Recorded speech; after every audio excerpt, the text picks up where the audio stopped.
Okay, let's get back to it. I've not really done anything since the last time we streamed. I just haven't really been playing that much. And even when I have been playing, I've not been doing very much. So yeah, I've not got too much to report. I'm still working on leveling crafters. I've done a little bit of PvP, but I need to do more. Yeah. Thinking about leveling crafters, did I do the missions? No, I didn't. Okay. Well, let's start off with that then. And then, pardon me. And then I'm going to do the custom deliveries for the week. Because I still need to do those. But then, it's MSQ time. Because I get to go and meet with my people.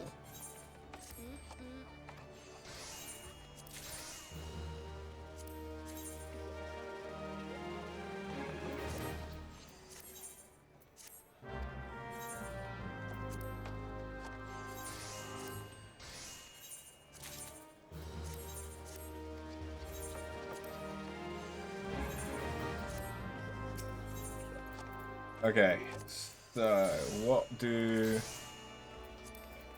I actually want? Pretty much just this. Oh yeah, that's not too bad.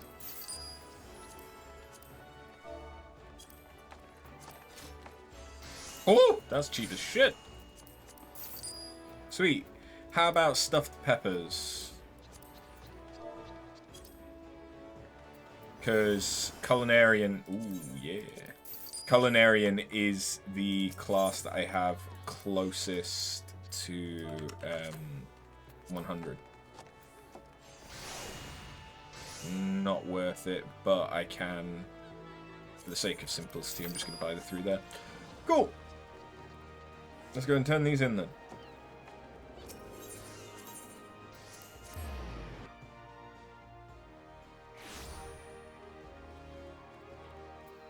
Normally I do this overnight, so I'm a little bit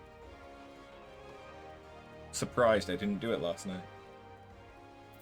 Although that being said, I did go and play board games and didn't get home until pretty late. So yeah, never mind, it makes sense. Cool, 95 as a blacksmith, 94 as an armorer.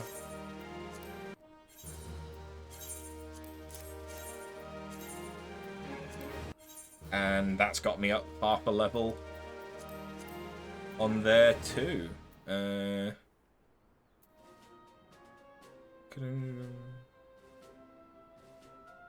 want to put the Neo Kingdom.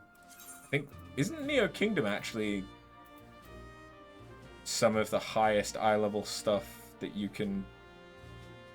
No. No. There's something to do with the kingdom that gives you is like the best thing that you can buy on the market board. So let's just quickly get rid of all these. I normally do this off stream. My bad. And whilst I'm here, let's see. Can I try and get the Knight Pegasus? Because that would be a really good start to a stream. Nope. Nope. Nope.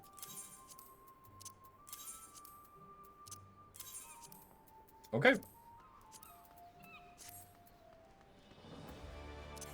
Now, Tama music. Let's get the custom deliveries out of the way before I forget about them for another week. Apparently, I am staticky. Okay. Why? What if I bump? Okay. Hold on.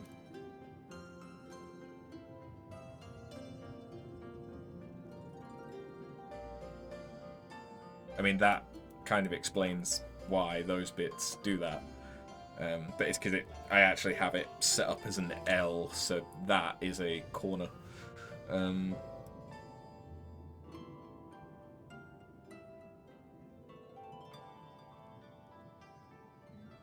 How's that? That's not necessarily any better.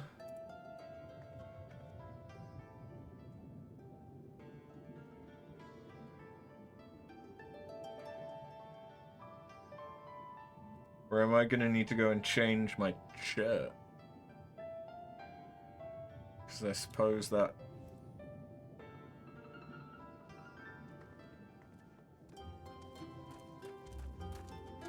that is also a possibility.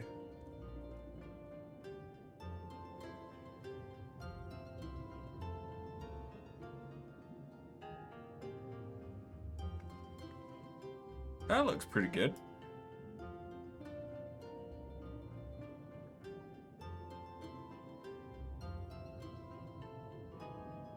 Yeah, that'll do. I don't think my shirt is looking staticky anymore. Cool. Sorry about that. I always check, well, almost always, check my green screen before I go live, because the webcam is never the same. It's just never the same.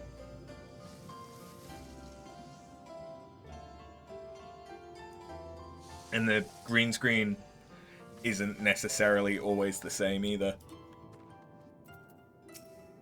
because of like how it hangs and things like that. So with this, I'm hoping we can level up. So well, we are going to level up Kurenai, but I'm also hoping that we can get to level 100 Culinarian. And with this, we now have enough harpoons to arm our guards. Regular patrols may finally commence. But I've already crafted everything today. As anticipated, our guards were very pleased with their new harpoons. What I did not anticipate, however, was that our youths would also take a shine to them. They were quite fascinated by its foreign construction. And this is a source of delight for you, Hisue. Placing one's trust in land dwellers. I cannot think of a greater folly. It will not do for this sentiment to spread.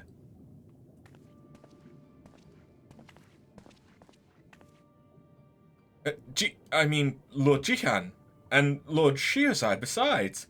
To what do I owe the honor? It has come to my attention that our citizens are being led astray. Seduced first by outsider medicines, and now outsiders' weapons. I labour to comprehend how the princess could permit this. It is bad enough that the guards have taken up these harpoons. Now our youths desire them too? Mark my words, this can end in naught but bloodshed. Lest we forget, both the Confederacy and the Kojin were dragged into Doma's bloody conflict against the Empire. Should their leader, this Lord Hien, learn that our people are arming themselves in his insatiable thirst for war, he may well come banging on our gates to demand our participation. Surely you see the danger. With respect, my lord, may I remind you that this is not the palace. There are eyes and ears all around us. Foreign eyes and ears.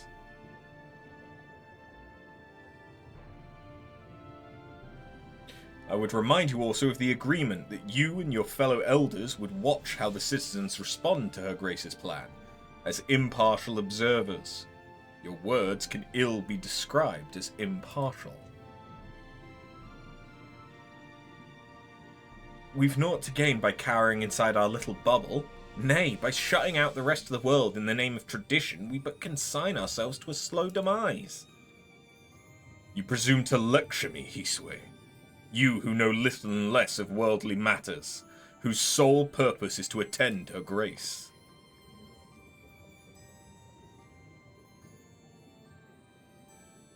For a moment, though, I thought the princess herself was addressing me. You have ever shared her looks, but it seems you've taken on her mannerisms as well. Yeah, it must be all the years serving her grace. I have come to know her mind as though it were my own. Well, I suppose this is but a fleeting infatuation with the novel and new. Given time, the people will remember the dangers that lurk without and come to their senses. You're a cunt. Now, there's a man you can love to hate. I take it he's the conservative-in-chief. You might say that, and yet, independent of his influence, many others harbour the selfsame fear.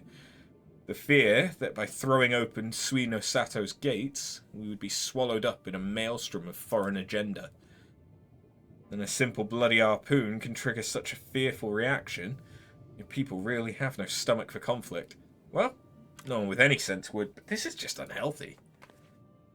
Indeed, it is an irrational fear, ingrained over generations and perpetuated by willful ignorance. If we are to free ourselves from it, we must have the chance to know the world above.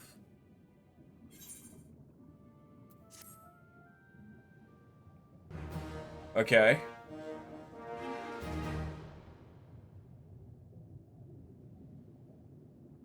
Kurenai is delighted with your efforts. She now considers you a stalwart of Suino Sato's emergence.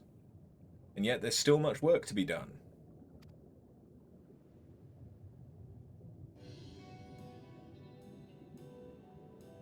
Your Grace, if I may, there's a particular item that I would request for Mistress After. But of course, she is I. None among us is more familiar with our people's daily lives than you. What is it that ails them?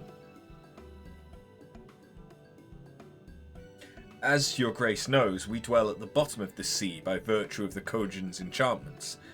Yet though we have air to breathe and live, our home has ever been a bitterly cold place.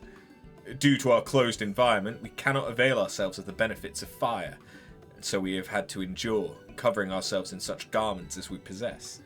While this may suffice for the young and healthy, the old and infirm struggle simply to survive.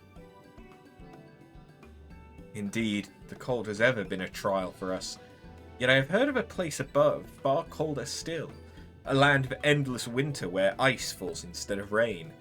There a great nation thrives, and its people must have effective ways of coping in that frozen clime, such as garbs of transcendent warmth. That's gotta be Kurthus, I reckon. Never been that far out of Uldar, at least not until now. But you've definitely been there, right?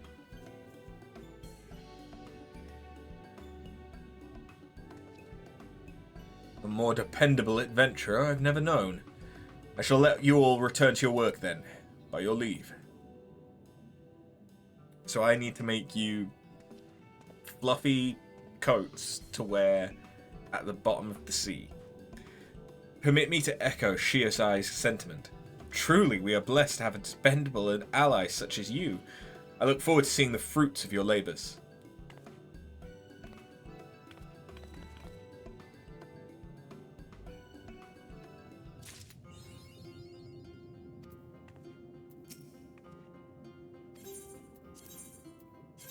I think this is going to be the last one, Culinarian. My, such thick, warm garments. Naught that we could have compared to this. Thus clothed, we'd no longer shiver through the night. Now then, if I may take a closer look. Why, the Kami, not even the sun-illuminated splendour of the ocean could compare to its brilliance. Yours is the work of the divine, my friend. Dang! Okay, so I now have the first and last job out of Crafters, max. Let's do Alchemist next, because that's the next closest one to 100.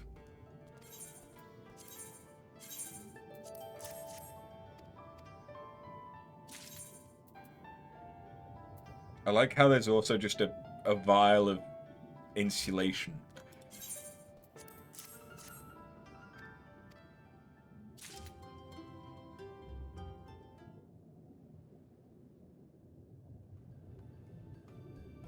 behalf of Suino Sato, we offer you our humblest thanks. There we go. Just 2 more weeks, I think, until we're maxed out with her. But I now have Ralga's Reach. For Minago.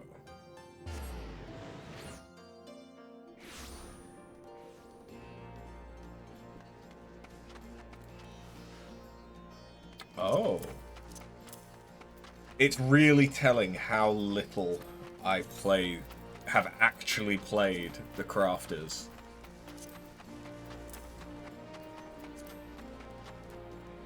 I didn't even have my speedy quick macro on. Although that just means that I've not really played them since I rebuilt my computer. But still, that was a little while ago now. Much obliged for all the help after. The soldiers' families give you their thanks as well. Pick my antiques. Far Eastern antiques, is it? Damned if I know how you can craft an antique, but the collectors don't seem to pay it any mind. If anything, this sort seems to appeal more.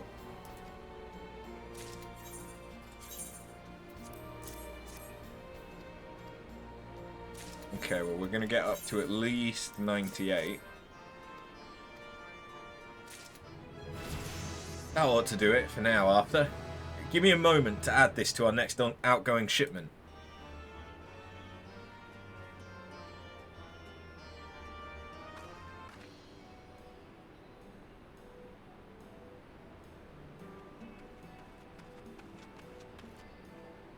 It's even better than we hoped.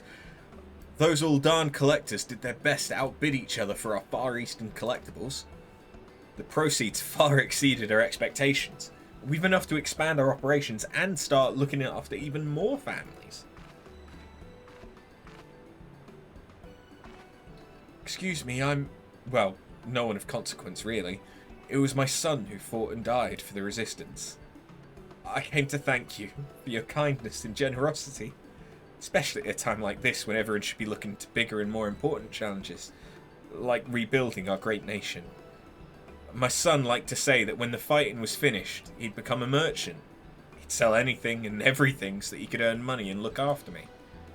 I suppose, in a way, he is now. I'd give it all up and more if I...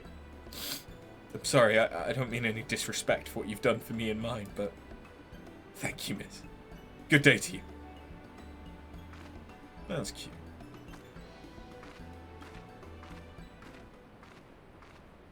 His son died when the main tower of Specula Imperatoris fell. I was with Conrad before it happened. With him when he was urging those damn fool skulls to lay down their arms and surrender. He managed to do it, and then...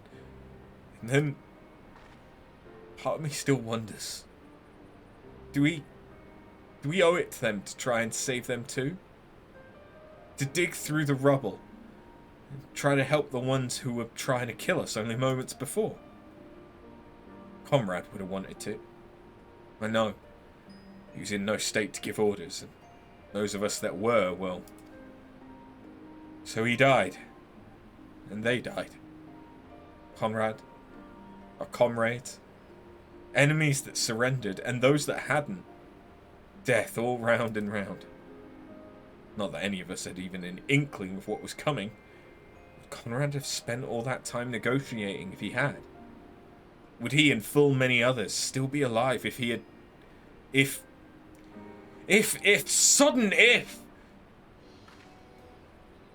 Sorry. No use dwelling on it. Best to look to the here and now. To what good we've done and what more we can do. All this talk about Conrad. Don't know if you knew, but he had a wife. I've not taken any guilt to her yet. Reckon she's like to refuse until she knows the others are being looked after.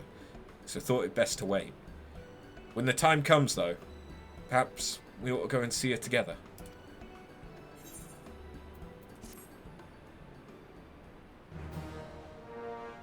Minago now considers you a benefactor of the orphans of the Resistance.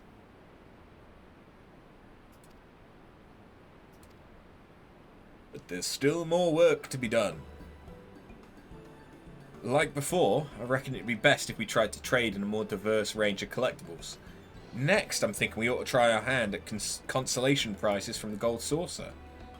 I trust you're familiar with the saucer and its many delights. It's no secret, but in case you were unaware, it employs more than a few Alamegans. One of them happens to be a friend of mine. I mentioned the fund one day, and just like that, we got ourselves a new partner in crime. Let me explain. There are prizes available only at the Gold Saucer, commodities sold exclusively to them by certain select suppliers. We're now one of them, savvy? I'll wager you didn't think a soldier like me had any truck with places like the Saucer, eh? Bet you're wondering if I might run off with our profits and spend it all on MGP and silly hats. Hey. With hair like this, like hells I would. Alright, enough talk. Let's get to work. Look, the hats... The hats are important. I might not be able to wear most of them. They're important. Not everyone can walk away from the saucer with a fabulous prize. Some people even prefer these. There are even others who won't even bother to visit, but like to pretend they did. Or maybe they've got some other reason for buying them. Who knows? Now then, on closer inspection. Back at me! You don't see anything like that every day. Hells, you're lucky to see something like that once in a blue moon. Don't know what you're doing, but keep it up.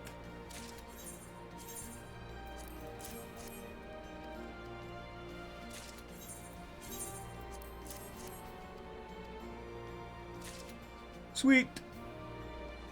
Why are you following me? Thank you, Bunny Chaos, for the follow. Did you see Bunny and decide that you needed to follow? Is that what's going on? There's going to be lots of bunnies today.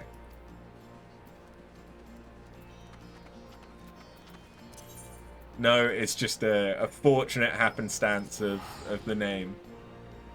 I'm just going to quickly check if we've unlocked the quest to unlock the pixies.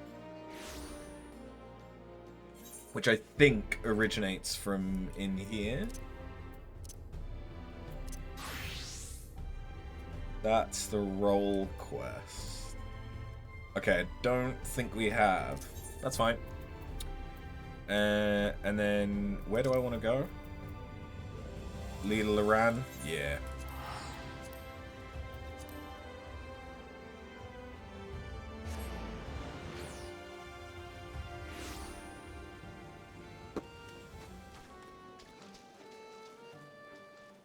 Let's get back into it then.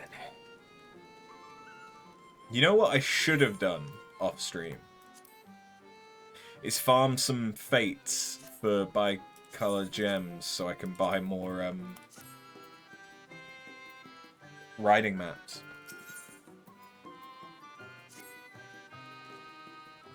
I knew you could do it, not only because of your blessing. You have a strength all your own, and it's seen us through many a trial. With the Warden defeated, I believe our work here is done. It's time we were going. Together, needless to say. To the bitter end. The fate of our two worlds being at stake and all that. Now then, I suggest we hurry back to the Crystarium. Much and more may have happened while we were frolicking with the Fey folk. That Ranjit elected to pursue us makes me hopeful the city was spared Ulmore's attentions. But I'd sooner see for myself. Besides, I believe I speak for all of us when I say that I've had a bellyful of ill meg. Let us away before the fairies think to play with us again.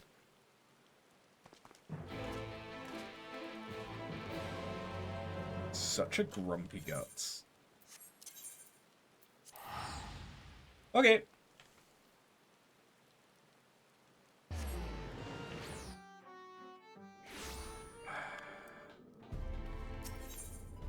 Alright, where... Oh. Never mind.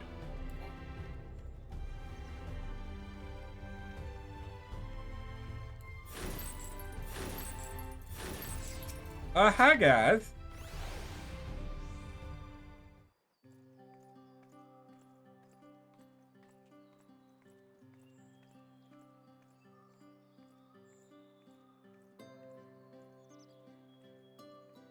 Looks peaceful enough. seems well at the Crystarium. Yes. Yulmor was plainly more concerned with finding us. How flattering.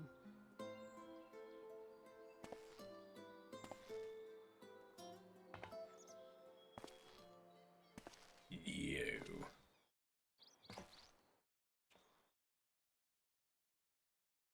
You certainly took your time. I had half resolved to complete the task myself.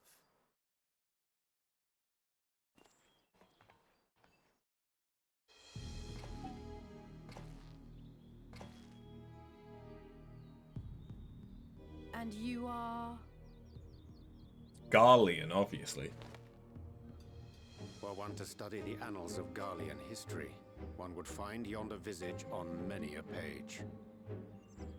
Though by rights its youth should long since have faded. Well, well, we have a historian in our midst. That spares me a lengthy explanation. I am Solus Sos Galvus, founding father of the Garlean Empire, and under various guises, the architect of myriad other imperially inclined nations. As for my true identity,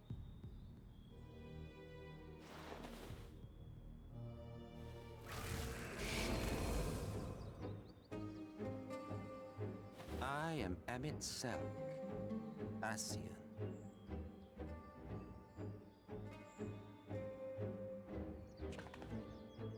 Gaius spoke of you, a native of the Source. Equal in rank to La Habrea. And you came all this way just to introduce yourself to us? Behold the sky, restored to its former glory. Have you ever seen a more affecting spectacle? His voice is higher pitched than I thought it would be. It is truly, deeply infuriating. Do you have any idea how much you have delayed the rejoining?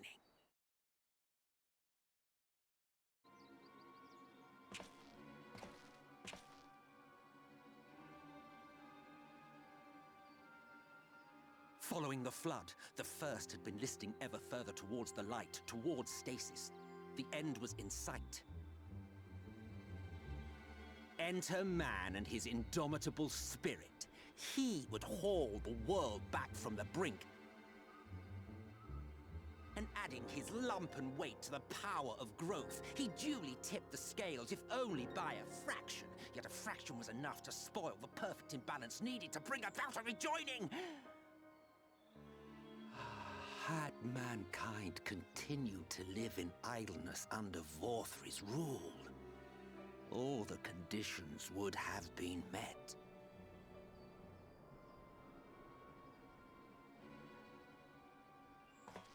But you had to come and ruin it all.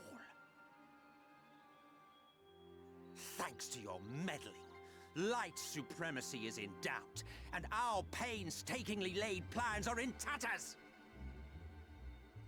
Well, I should begin by thanking you for confirming Urianger's theories on the inner workings of the Calamity. He will be most pleased. As for what happens next, might I suggest you admit defeat and walk away? Happy to let me go, are you? Because the murderous glint in your eye suggests otherwise. Indeed, it is enough to make me think better of confronting you alone. Look, it did cross my mind to simply side with Vorthri and kill you all. But that's no different from what La Habrea did. And we all know how well that ended for him. And so, while it is liable to be troublesome, I have settled upon a different approach. Which is? Cooperation. I will not raise a hand to hinder your hunt for the Light Wardens. If you desire it, I will even lend you my knowledge and strength.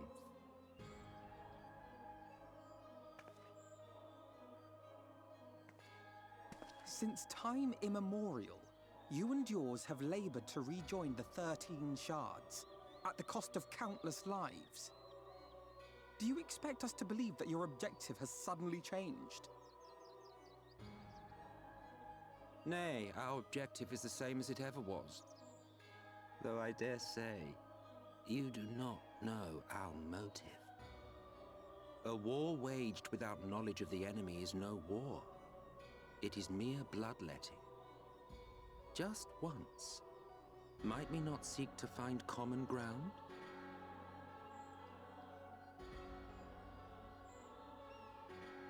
For good or ill, I am immortal. Provided I have the inclination, I can always begin anew, scheme and conspire to my heart's content.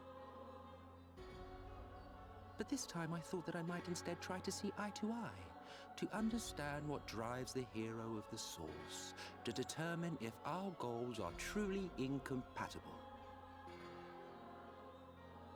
So come, shed your preconceptions. See beyond the unscrupulous villains you take us for. When all is said and done, we may find ourselves pleasantly surprised. The proud discoverers of a path of cooperation rather than opposition. Think of it.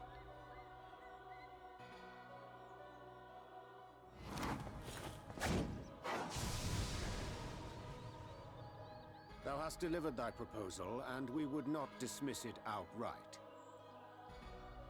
If I may offer thee counsel, however, to make thy case via an illusion reflecteth poorly upon thy sincerity. My apologies. You will forgive me if I'm not entirely at ease in the presence of a famed Ascian Slayer. I felt it only prudent to take precautions. That is understandable. Nonetheless, your counsel is duly noted.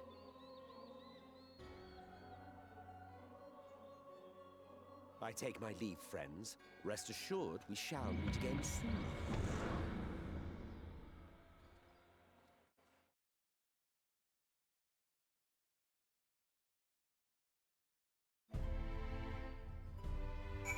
Okay then. How's it going, Misty?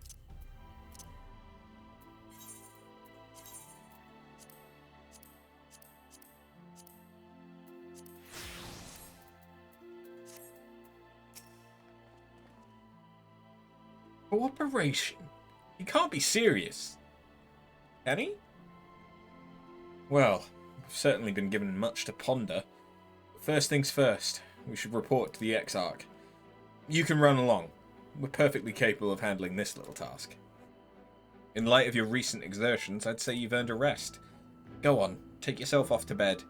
We'll see you later, refreshed and ready for more.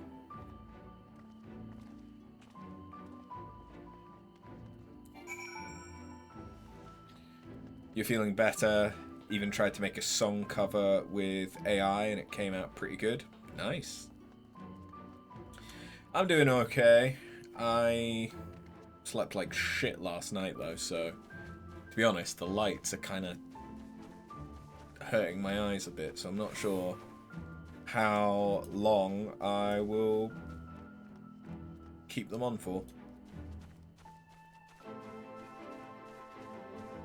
But I've taken some painkillers to see if those help.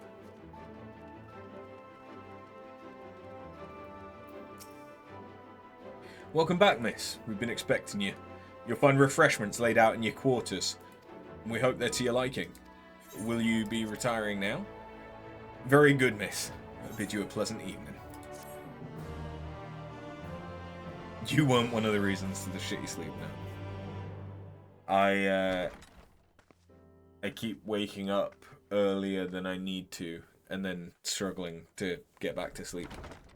And last night, I kept waking up from hearing cars outside because I knew that Neff was probably going to come back today or tomorrow, but I didn't know when.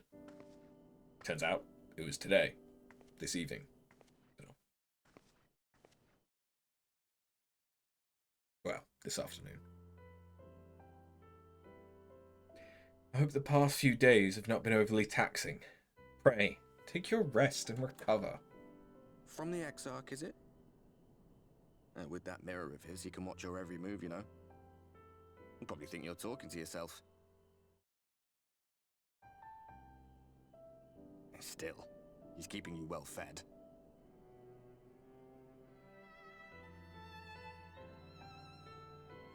Judging by his people's faith in him, he seems to be a decent sort. But so much about him remains shrouded in mystery. Like, what was he doing back in my day? There was no such person when I was around. A lot's happened since the flood, though. Since I was set adrift.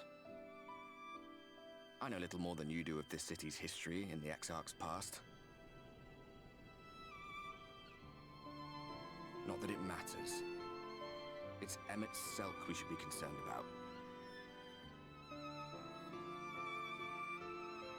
When our world was about to be consumed by light, the Ascian in white appeared before us. He said that the only way for us to live on was to bring about the rejoining.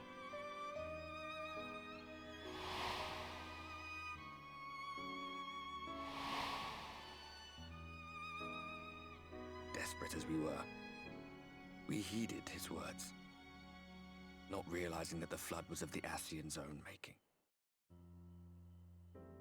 They cannot be trusted. None of them. But Emet-Selch had one thing right. One should not fight blindly. That's what we did. And it cost us everything we held dear.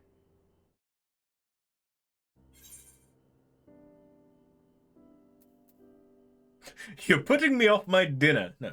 Tell me about Seto.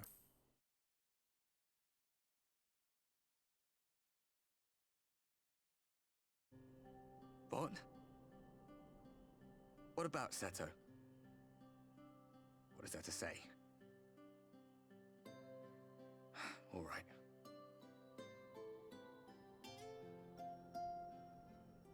He's done some growing.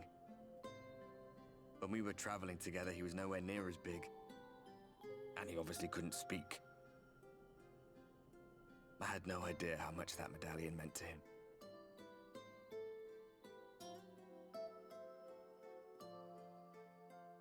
What about you, anyway? You must have a friend like Seto.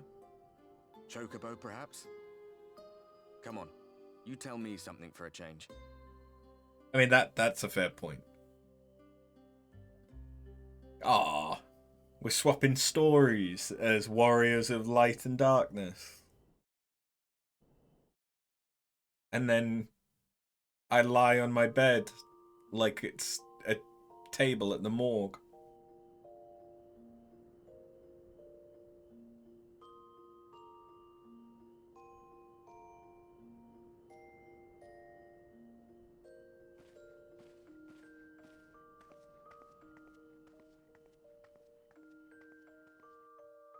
They didn't show the drinking part. Yeah. Real politic. You have shitty sleep when it's a full moon. And ding ding ding, today's a full moon. Yep. But on the brighter side, you're getting closer to closing that chapter of my life. Yeah. I still need to... That's the pixie quest. I still need to actually fill out some information for like solicitors and shit, but yeah, things are a lot further along than they were before. So before we accept that one,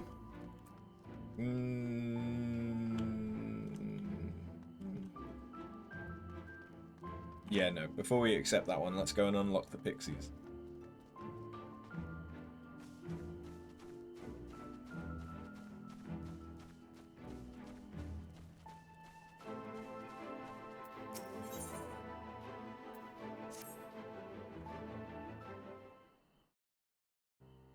Any solo bosses today?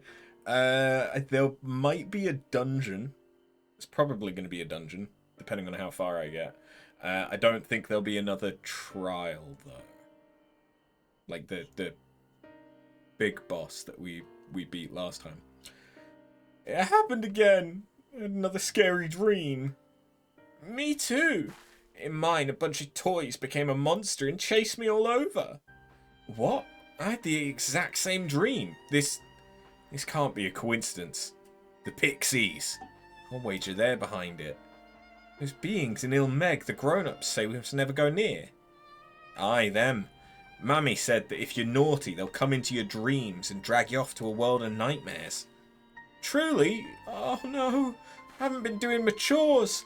I gotta hurry home and finish them.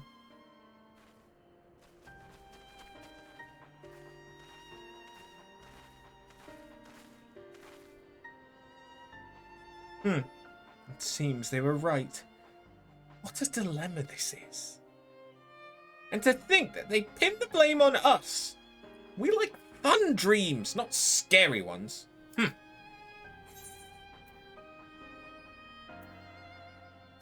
Is something the matter? Huh? Give a pixie a fright sneaking up like that. How can you even see me? Wait, I know you. You're the new king sapling. Been wanting to meet you since forever. Arthur's your name, isn't it? My name's Tyr Beck, and I'm the leader of the Dream Spinners. Yes, I'm an expert on spinning dreams, and for this, they call me the Weaver. Though weird and eccentric are often thrown around too. But whatever others say, there's no place I love more than children's fun-filled dreams. But there's a problem. We've recently been shut out of the dreams. At around the same time, I received word the children were being racked by nightmares. So I came here to investigate, and it's just as I'd feared. I suppose a few things bear explaining. Simply put, someone's trying to ruin our precious lead Meg, the Garden of Dreams. They must be stopped. You know, this problem concerns mortals as well. And as an upstanding member of your kind, it pains you to see your fellows suffering from nightmares, doesn't it? Aye.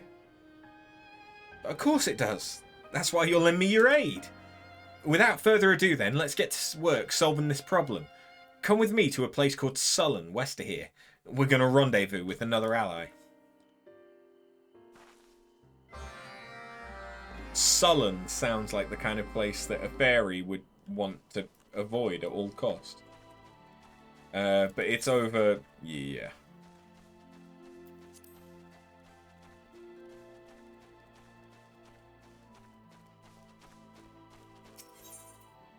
It's part of the set of islands that look like they're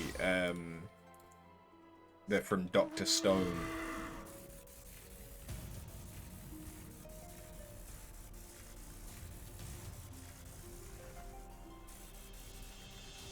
Ugh.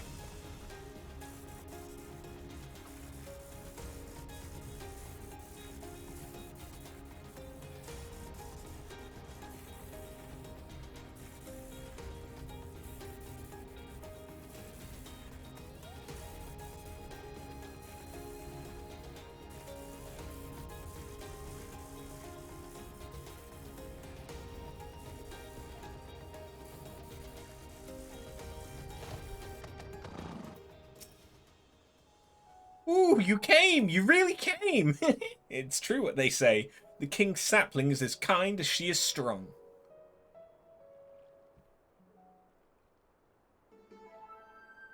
Right then, our ally should be around here somewhere.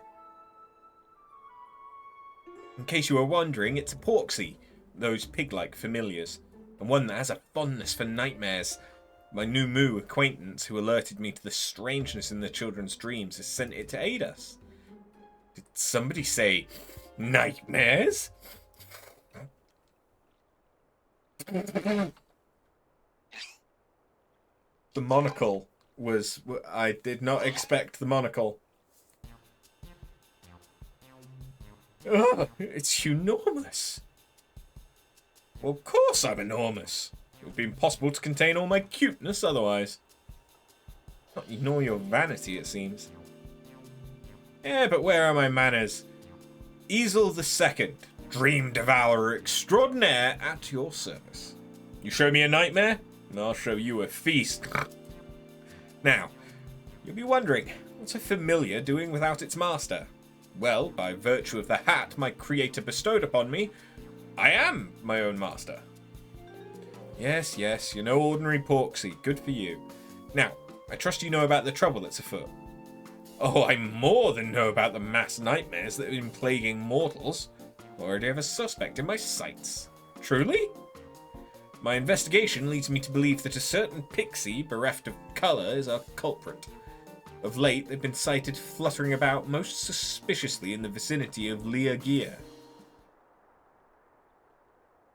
Bereft of colour? How unusual. Now, this pixie has the ability to manipulate dreams directly, without even entering Leomeg.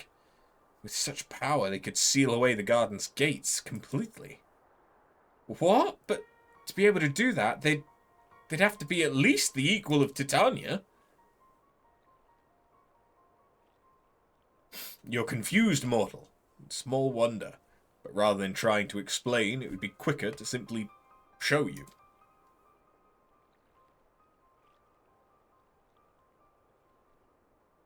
After all, by keeping company with the Weaver, you've already stepped into the place between dreams and reality. Come.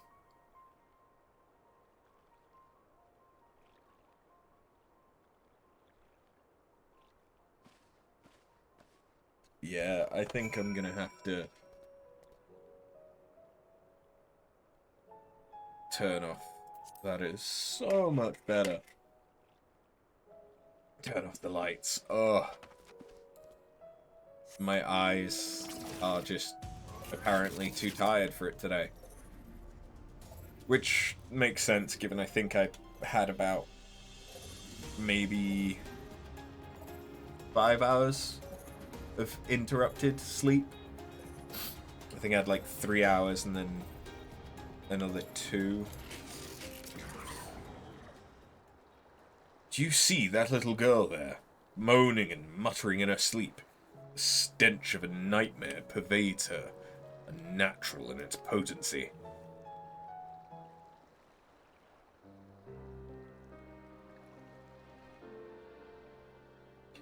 Please, please, give me back my doll.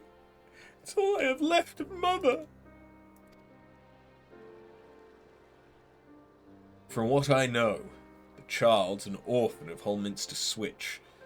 Though she was adopted, she struggles to fit in with her new family and feels alone. Tell me, mortal, in what times do you experience nightmares? All men are driven by certain needs. When severely deprived of a need, their hearts come to harbour a void in which torment quickens. This torment then assumes terrible forms in dreams and takes root in the dreamer's heart. Tragic enough, this little girl lost her mother. She also had her doll, a source of solace, taken from her by her stepbrother. It's a heart-rending tale, yes, truly heart-rending. And delicious. Stinky sweet aroma! I can resist it no longer. I'm gonna look away. If you'll excuse me, friends, it's time for me to do what I do best.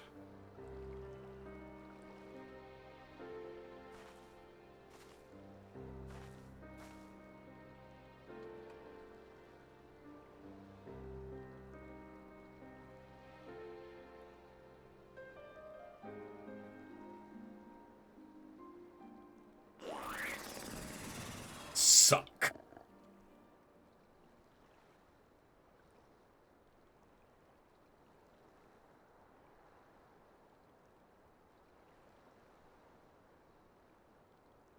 Yes, very flavoursome.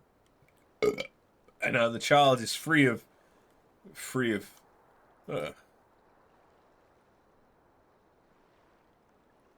What's the matter? The nightmare, it's richer than anything I've ever eaten. My belly... I think I think I'm gonna throw up. What? You can't! We'll be back to where we started. Leave that child alone.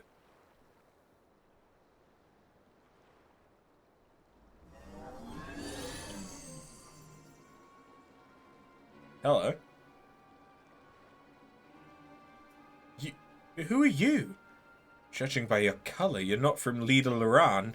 Ah, thinly veiled racism. Lovely.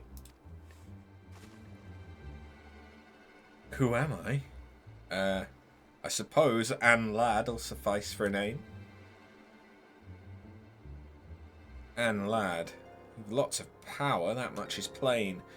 Are you the one plaguing the children with nightmares?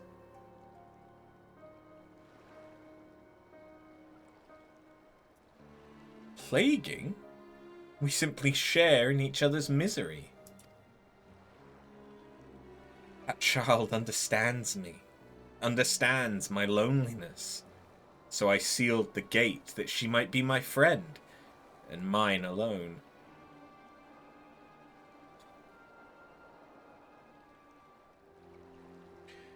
There's nothing you can do. No mere familiar can remove the dream I've sown. Even if it could, the dream will always return, for the child's own heart embraces it.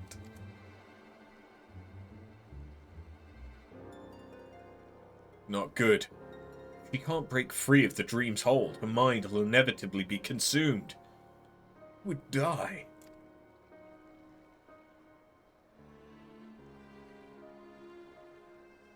Oh, what a pain this is! It doesn't bother me so much that it happens to a few mortals, but it does bother me to have our precious garden ruined.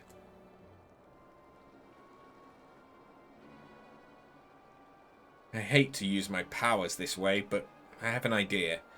If it's the child's own heart that embraces the nightmare, then we'll just have to change it. Easel, you can bring that nightmare back up. But first, we have to get somewhere far away from here.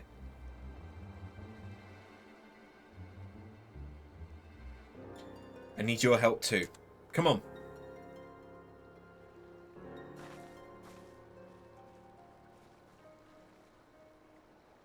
I kind of prefer Anne Ladd's colouring. Why? Why must you torment me?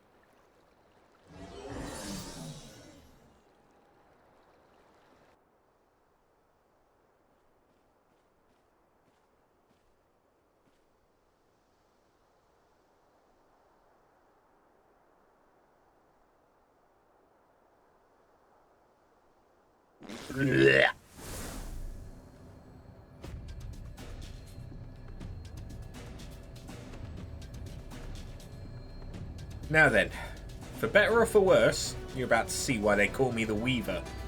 Here I go.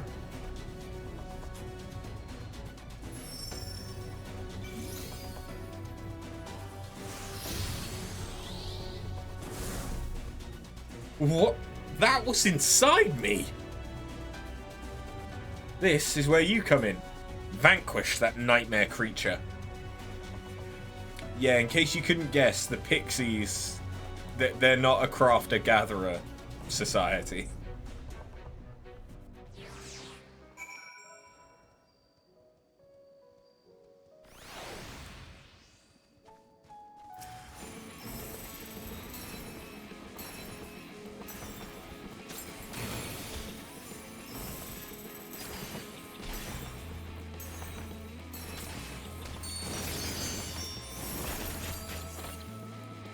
Get absolutely riggedy wrecked.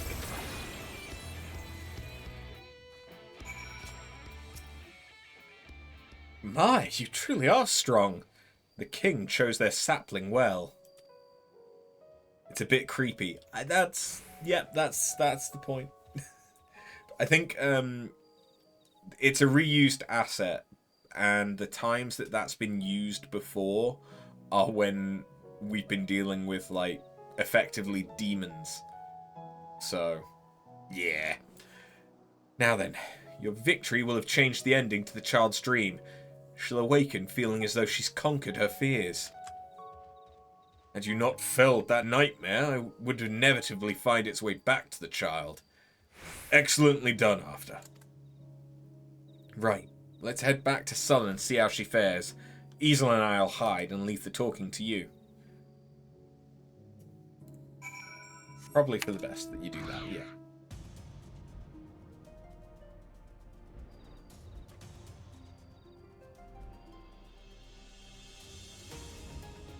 Oh, hello.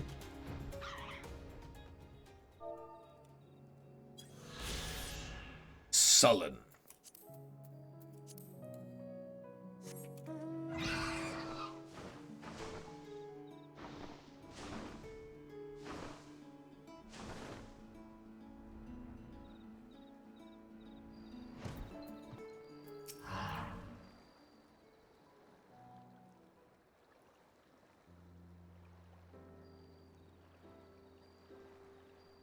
Huh?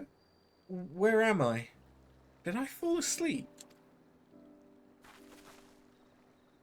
Thank you for waking me up. There you are. Been looking all over for you. Mother's worried, so hurry up and go home. Brother, I'm sorry. It seems I dozed off.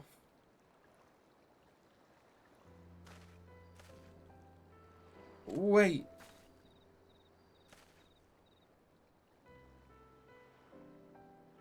There's something I want you to know. It's been lonely and didn't know how to fit in. What to say and what to do. What's this all of a sudden? You haven't so much as spoken a dozen words to us before. Much less talked about your feelings. No, I was too scared to. And I don't know why, but I feel I have the courage now to say how I feel. There's another thing. The doll? It was a present from my mum. She gave it to me so I wouldn't be lonely. Is that the way of it? I'm sorry. I didn't realise how important it was to you. I only meant to tease you is all. I'll give it back, alright? So come on. Let's go home together.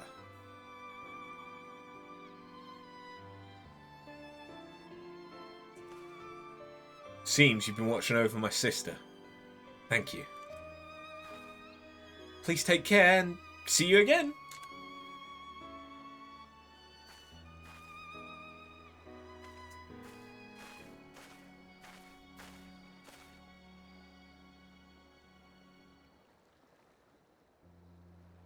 That went rather well. Mortals are surprisingly impressionable things.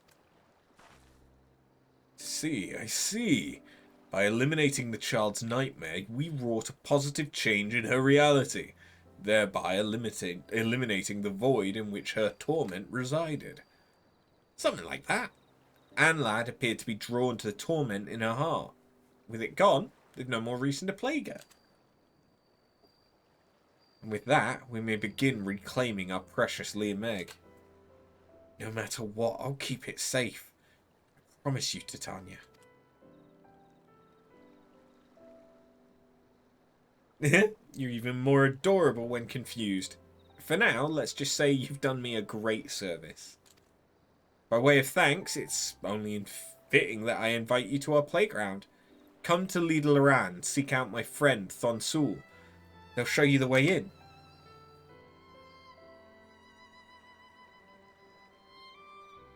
Having played an instrumental part in our success, goes without saying I'm invited as well. Are you? Should you be? What the fuck did you do? You tried to eat someone's dreams and then threw up. Clearly deserves praise.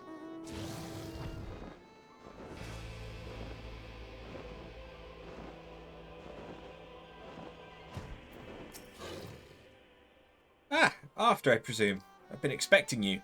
You should know it's quite risky for a mortal to enter the Garden of Dreams while wide awake. You might not be able to fall asleep ever again. That could be interesting too, I suppose. Anyway, by order of Tia Beck, one of our esteemed founders of Leah Meg, I bid you welcome.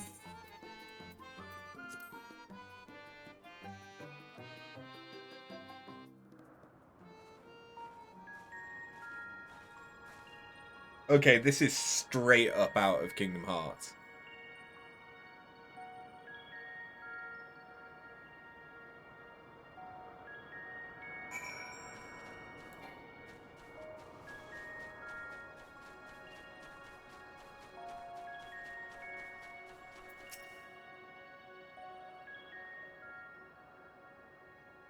Welcome, After, welcome! You stand within an illusory space created by our magics. Normally it's filled with fun things, but it's been empty like this since the gates were sealed off. The gates lead to the dreams of mortals in various regions of Norvran, you see. They allow us to interact with dreams, to shape them and rollick in them. A sinister magic hangs over the gates, the work of Anne Ladd, I shouldn't doubt. So it seems. How'd you get in here? Why, Thon Sul showed me in, of course. And even if I weren't your distinguished guest, my cuteness doubtless would have won them over. You're not nearly as cute as you think you are, but alright, you can stay. Now, where was I? Right. With that little girl freed from her nightmares, I sense that the magic over the gates has weakened. Slightly, but surely. This is because Anne Ladd's lost interest in the girl, I'm sure of it. We should be able to open one of the gates again, the one leading to Lakeland. I grasp the situation now, but I dare say our mortal friend is confused. Permit me to summarize it all for her benefit. Anne Ladd has identified mortals across Norvran who strongly share their torment and planted nightmares in them. In order to prevent interference, they sealed off the gates to the locales beyond. These mortals, under Anne Ladd's hold, have spread their influence to those around them, giving rise to the phenomenon of mass nightmares. Pixies do things for fun. Anne Ladd seems different.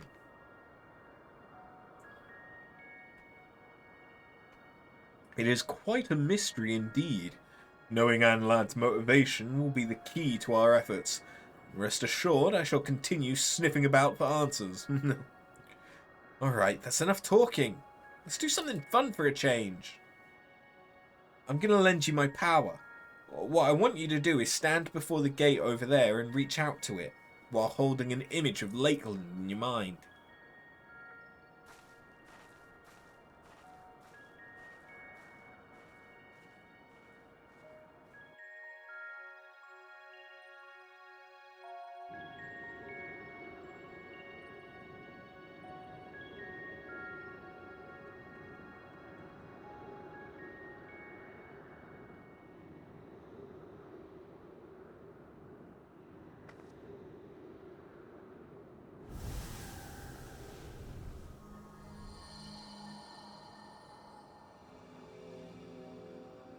Oh, this looks much better now.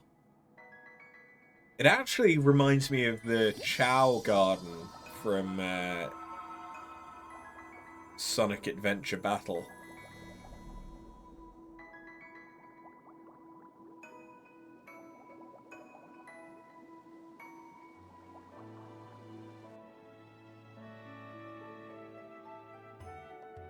With that, we've reopened the first gate.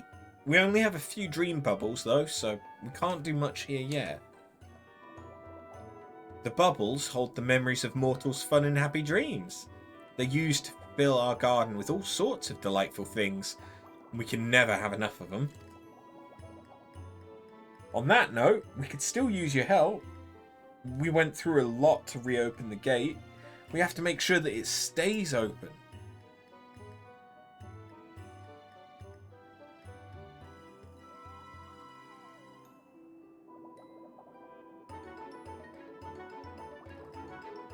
By freeing the little girl in Sullen from her nightmare, you and yours have reclaimed the dreams of those in Lakeland. Tierbeck appears eager to restore Lee Meg to its former fun-filled glory, and for this, they require your aid.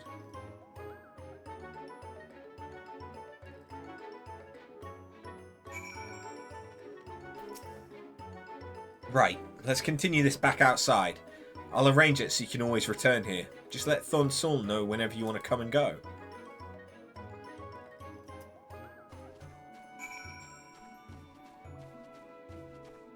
I'm not sure I ever unlocked the pixies on my other character.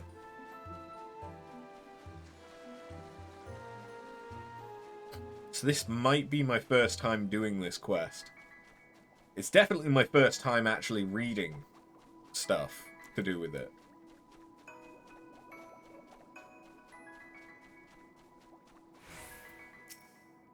Leaving already? You ought to stay and play a little longer.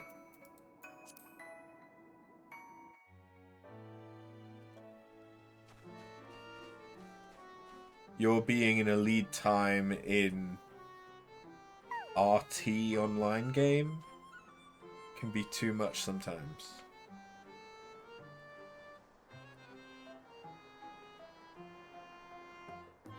I'm not sure what you're trying to say there, I'll be honest, Misty. Well, there you have it after. Lee Meg. It's a bit bare at the minute, I know, but we'll collect more dream bubbles and we'll fill the place with fun things again. What of the gates to the other regions? Shouldn't we try to reopen them as well? Oh, we should and we will, but first we need to focus on the one that's already open. As it stands, Lakeland's still vulnerable to Anlad's influence. In order to keep them and their nightmares away, we must keep the mortals happy by filling the region with lots of fun dreams. So you see, there's still much to be done. Won't you keep helping us so that the mortals and pixies can have a place to play fun together? As long as you don't play tricks on me. Huzzah! Thank you. Rest assured, I wouldn't dream of playing tricks on you. After all, I'm a good Titania-fearing pixie. Without further ado then, let's get to work bringing smiles to the people of Lakeland. For your part, I want you to gather lots of dream materials. Items we can exchange and use to rebuild Lee Meg. Lakeland's home to many lovely or lonely orphans, so objects that would alleviate loneliness would be good. My thanks. I too shall continue my investigation. This Porksy will not hover idly by while stomach-churning nightmares plague the land.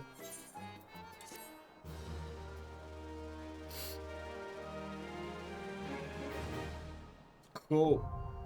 But now I have access to dailies again. And I can buy stuff. Fancy.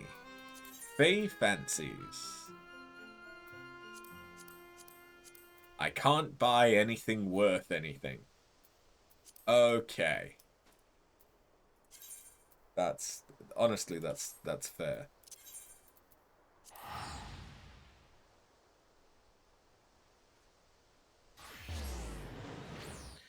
You're playing Lord of the Rings Rise to War, an online mobile game, and you're in a leading team in your party, so now you're working on organising a new season. And it's a bit of work for it to not be boring. Fair enough.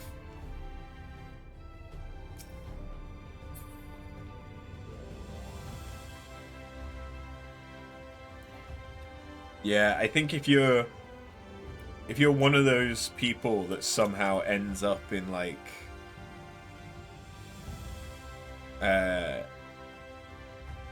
the guilds or whatever that lead the way for other people and are doing content first and stuff like that, it can be a lot.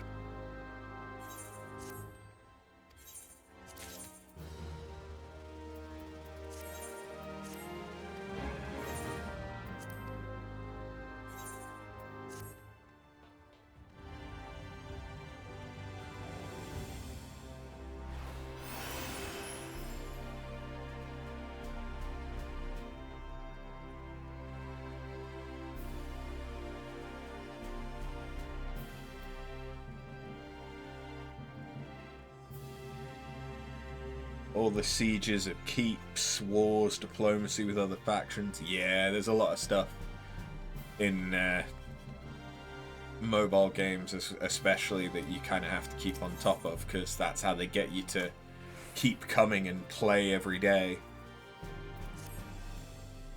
Good morning to you, miss. Do hope you're well rested. The Exarch and your companions are presently gathered in the Ocular. He asks that you convene with them at your earliest convenience.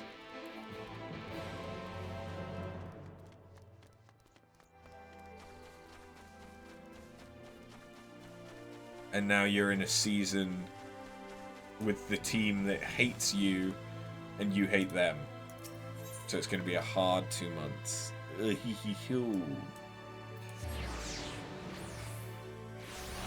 I won't pretend to understand what it is that you need to do, but best of luck. In my head, I'm kind of imagining something like Clash of Titans, where it's just you and another group are constantly attacking each other. Or is it Clash of Clans? I think Clash of the Titans is the movie, isn't it?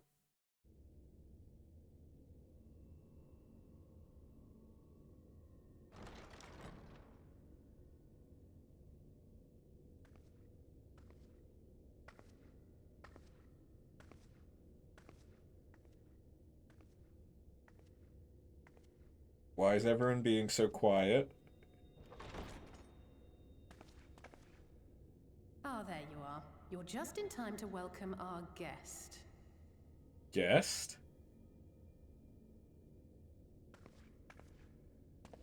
Motherfucker.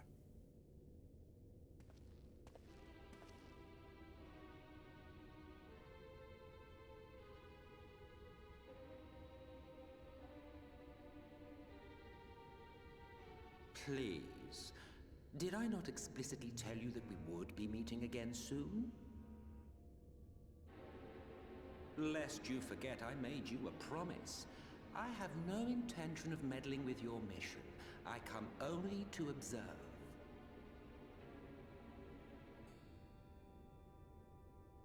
Your Exarch friend in particular has piqued my curiosity. Summoning you all like that. Most impressive.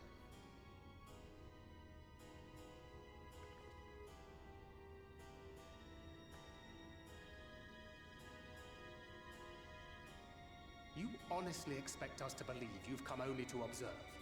Or that you might deign to lift a finger to aid our cause if called upon? Even if there were a sliver of truth in your words, I would never accept your help. Not in my darkest hour. Not after all the suffering your kind has wrought. So petty. I meant what I said, and I said what I meant. Wage your war against the Sin Eaters, put each and every Light Warden to the sword, prove yourselves heroes, brave and true, and I will be glad to embrace you as allies. Allies worthy of bearing the burden of truth. Surely such a partnership would be preferable to yet another round of fisticuffs.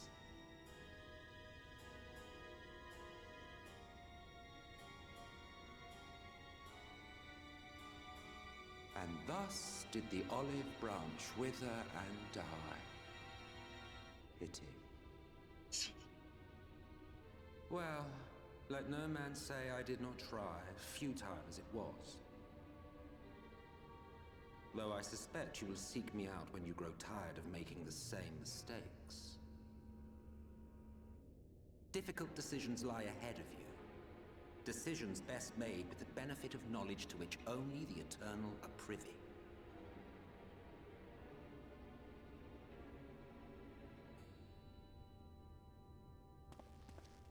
For now, I shall resume my shadowy vigil. Whatever you choose to do, make sure it's worth watching, would you?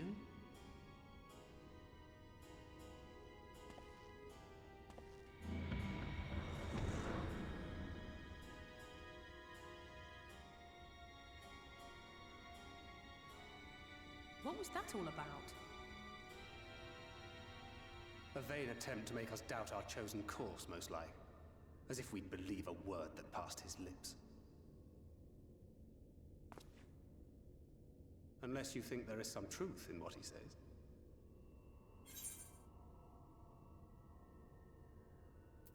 I don't know, but if he crosses us, I'll make him wish he hadn't. I'm sure you will. But consider for a moment. If he meant simply to lead us astray, he could have done so without revealing himself. At least, not in the manner he did.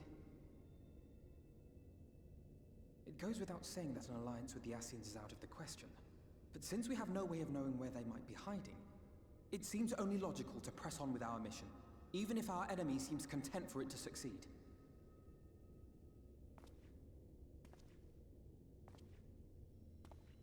Where the fuck were you during all that? Let us discuss the Sin Eaters. I would begin by thanking you all for your efforts thus far. In striking down the Light Wardens of Lakeland and Ilmeg, you have accomplished more in your short time here than all of our forces managed in the last century. That may be, but the Wardens of Calusia, Amarang, and Raktika remain. Indeed, and their precise whereabouts are as yet unknown. Which is why I propose we divide our forces and conduct a systematic survey of each region. Once we have found our quarry, we may then determine how best to proceed. I'll take Amarang in that case. I know the lie of the land well enough.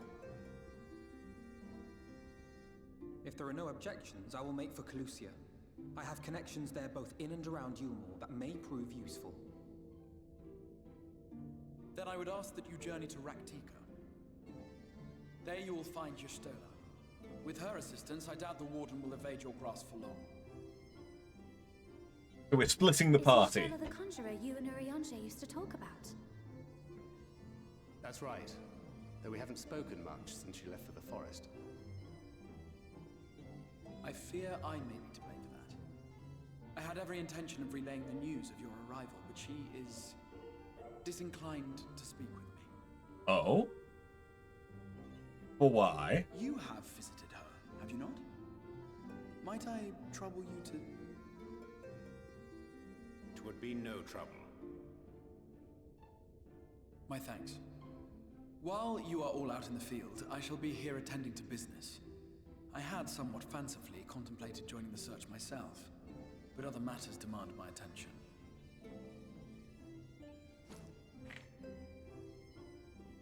We just got a letter. What's that? We just got a letter. A missive from Lord Vorthry. He invites me to join him in Yulmore to discuss the recent conflict at Lida Luran. And? Did he even bother to offer any bait? It's obviously a trap. I should be surprised if it were not. Nevertheless, I must seize this opportunity to speak with him, even if only a few words are exchanged. Though my power will be much diminished so far from the tower, it is a risk I am willing to take. Master Alphinaud, might I impose upon you to accompany me to Yulmore prior to beginning your reconnaissance? Of course.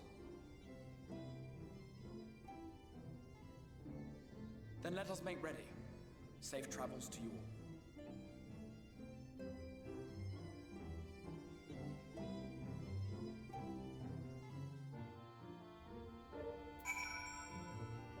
Okay. Before you leave, I would make a request of you. There's a church, or rather the ruins of a church, at Fort Job. Might I ask that you go there before seeking out Y'shtola? It was a place where people once gathered to worship the light. Alas, it's long since fallen into disuse. Yet within that hall there remains a tablet whose writings I believe may prove of use to Y'shtola. At the very least, such a relic would make a suitable gift for your reunion. A most considerate proposal. Very well. Ere we depart to Raktika, we shall journey unto Fort Job, where we might secure this relic.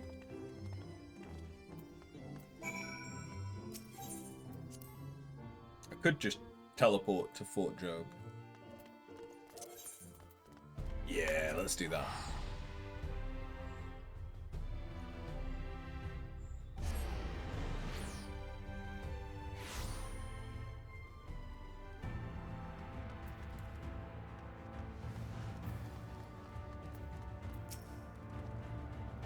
Here amidst these ruins we'll find the Church of the First Light, and within that hallowed hall the tablet we seek. Time's of the essence, my friend. Let us be quick.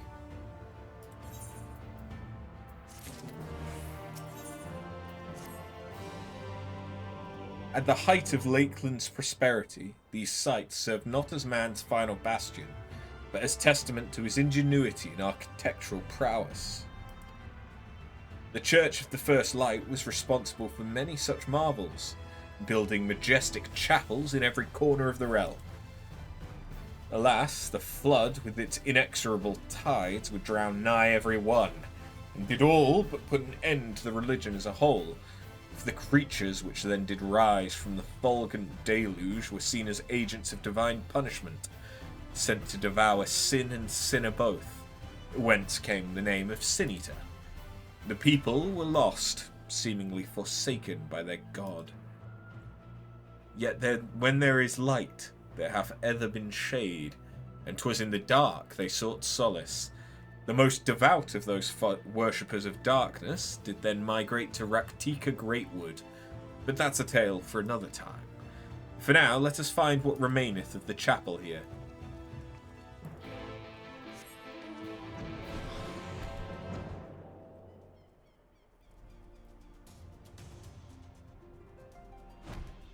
I guess this is it.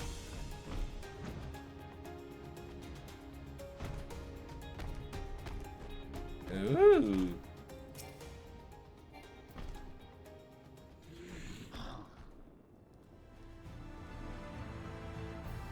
Kind of reminds me of the cellar church thing from the heretics in Heavensward.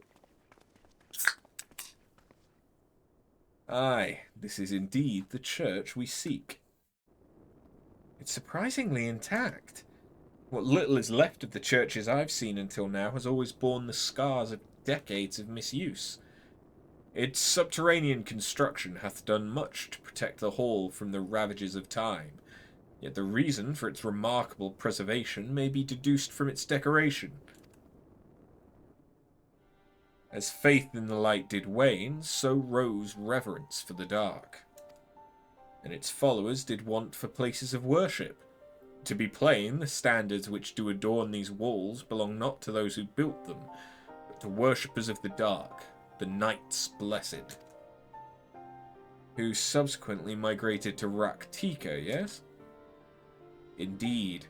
It was beneath the shaded boughs of the Raktika Greatwood that they finally found sanctuary. Oft and many times did Yulmore make spurious overtures of friendship unto them, but they are no fools. The Exarch knoweth full well that Y'shtola in her seclusion doth labour to learn all she may of the Blessed and their past. 'Tis why he sent us here now, I now see.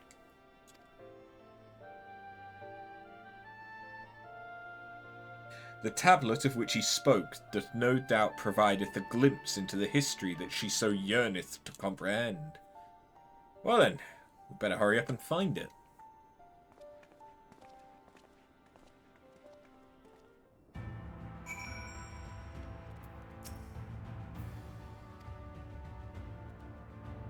So I've got to find a tablet. Or I could just stare at Thancred's ass.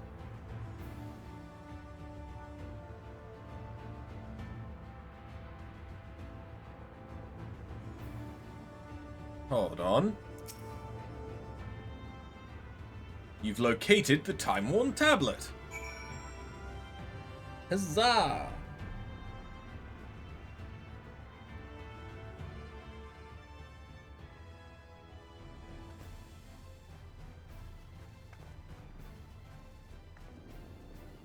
Within the altar, you sayeth?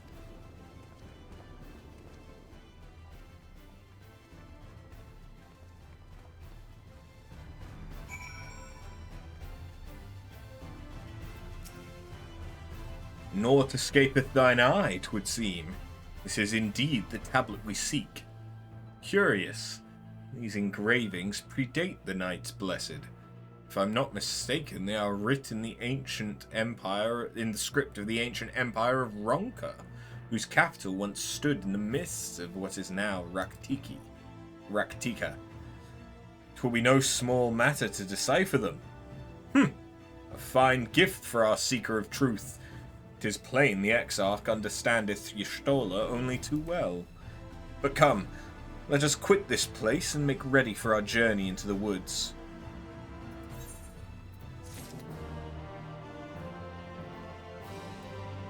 Your stream got stuck on me saying arse constantly. You're welcome?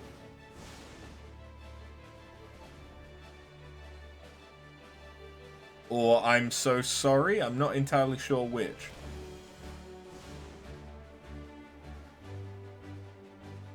Who do I... Wait, have I been an idiot and missed... I must have done. Yeah. I just needed to speak with this fucker.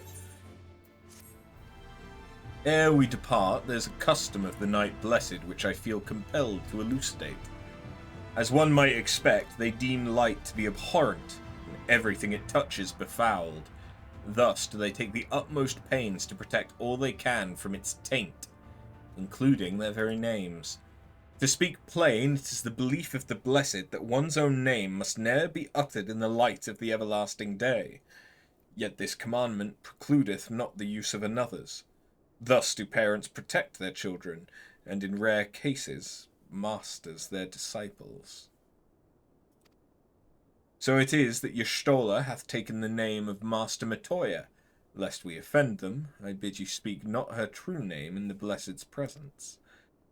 With that in mind, let us speak with the guard who keepeth vigil at the great wood's border.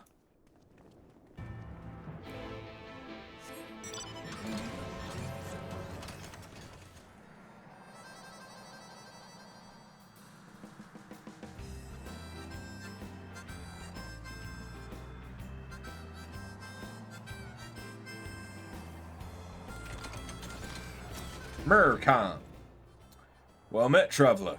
What business brings you here? Yes, of course. Right away.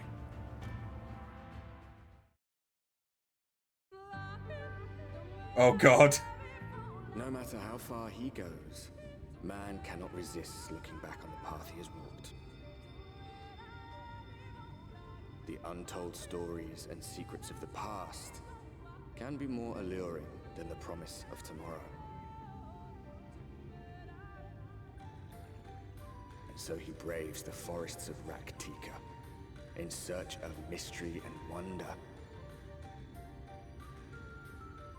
Of Ronka, to which all seekers of hidden truths are inevitably drawn.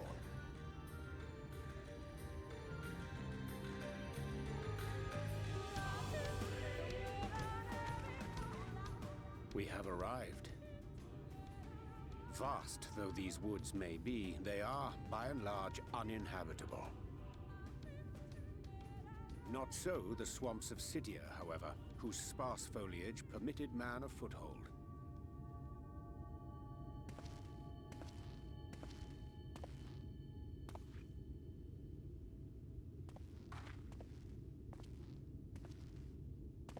No lands must remain beyond our grasp.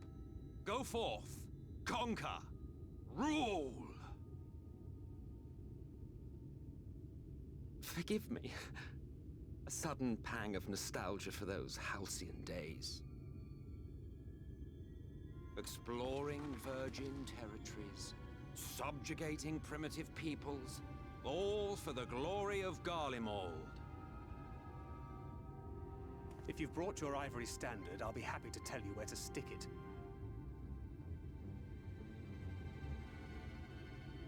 Can we not simply take a moment to enjoy the view together? Or would you rather I spied on you from the shadows? Much more of this, and I may very well begin to regret my show of good faith.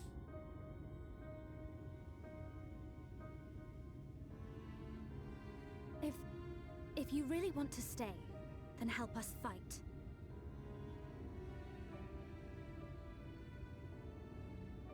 No, I think not. I am an observer, nothing more. Even shielded by the shadows of these boughs, I feel the light's presence most keenly. To accompany you is taxing enough. To fight is out of the question. I will suffer your company if I must, but not your commentary.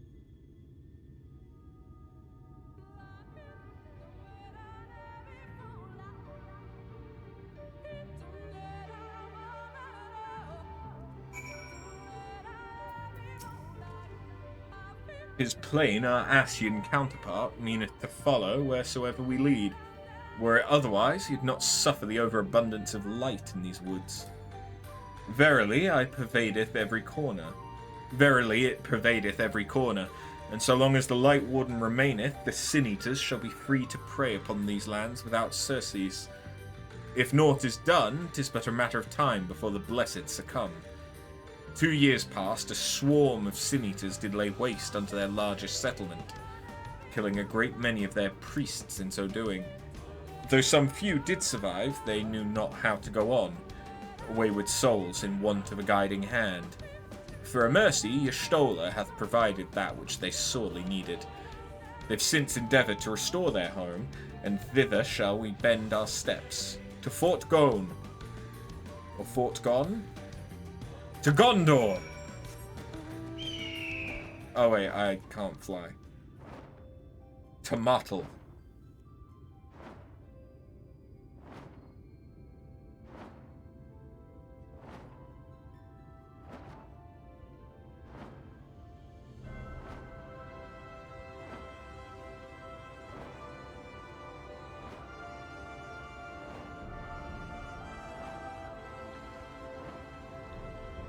Kind of half expected to find something that was on my hunt log.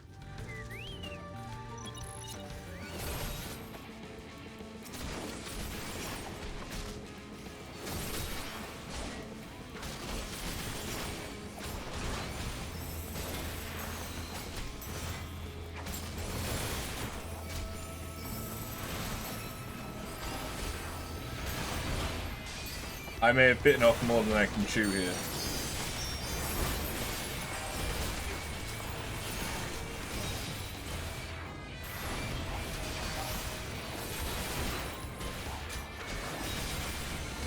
It do be looking like that.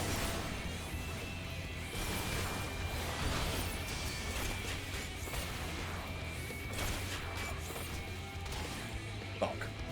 Okay. I probably deserve that.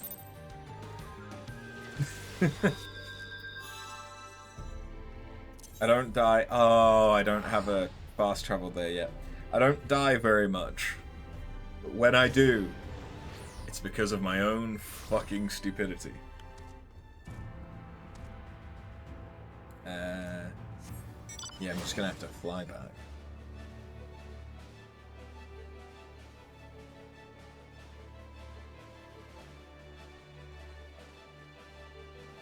Or gravity. True.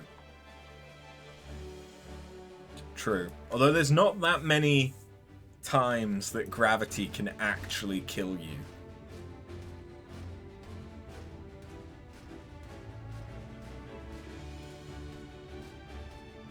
I mean, I say that.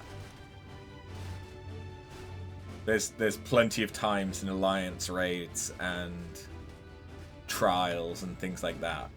But in general, like, overworld playing, there's very few times that you're gonna die from full damage. Because it only kills you if you are already in combat when you jump off the cliff. Otherwise, you'll always survive with 1 health. In Souls games, gravity's killed you more times than the enemy. Oh yeah, in a Souls game, 100% gravity is a killer.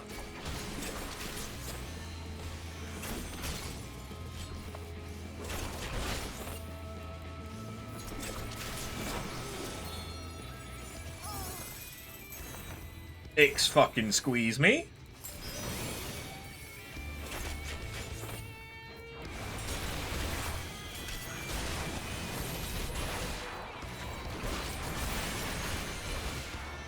I accidentally bit off more than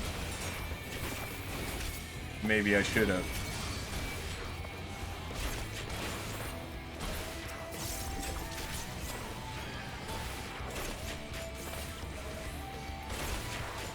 Dragon Age Inquisition has the same rule with fall damage. Yeah, I feel like it's quite a common approach.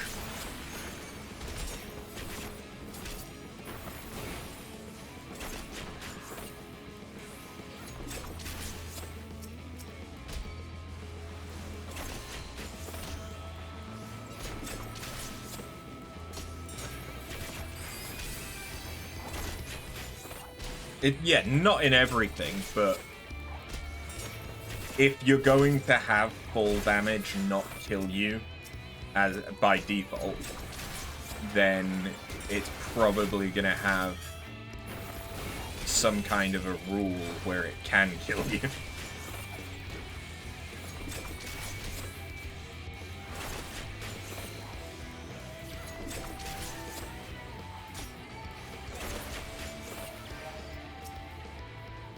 Give it a sec for me to get my health back. And then we're going to take on the Forlorn Maiden. And I think I'm far enough away that I can do this. Good.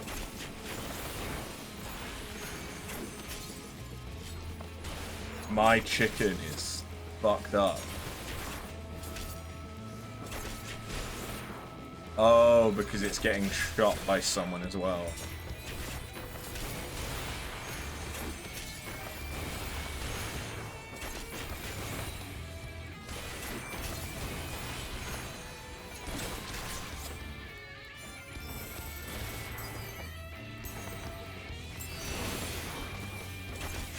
This is this is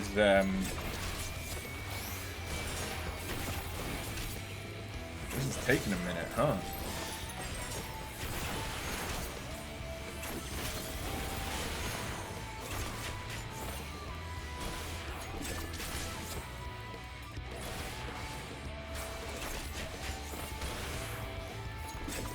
Why is this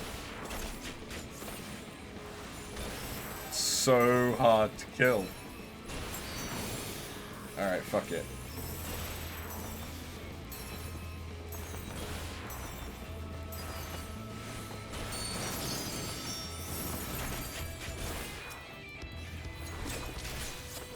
If I kill you,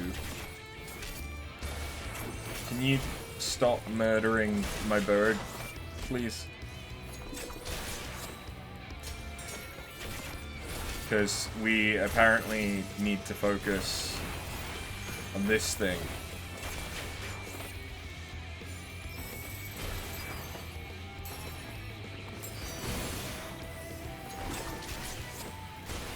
This is level sync, as a reminder. So it's not that I'm like under-leveled or anything. This is just how long it's gonna take me to kill this thing.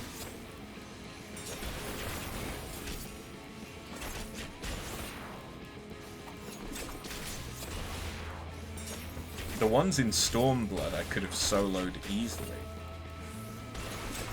But it seems much, much tougher.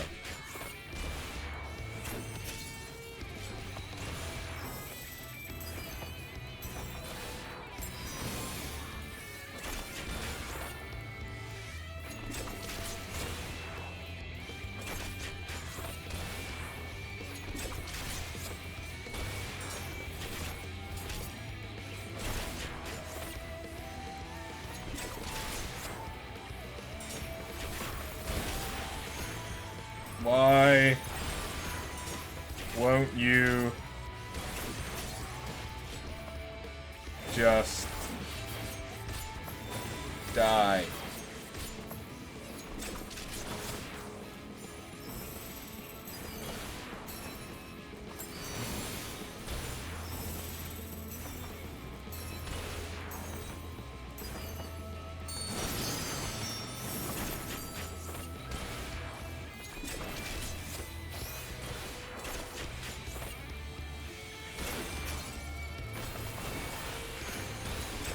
Because once I've killed this thing, I'm probably only going to have a minute left to try and kill some more of the children of Everlasting Dark here.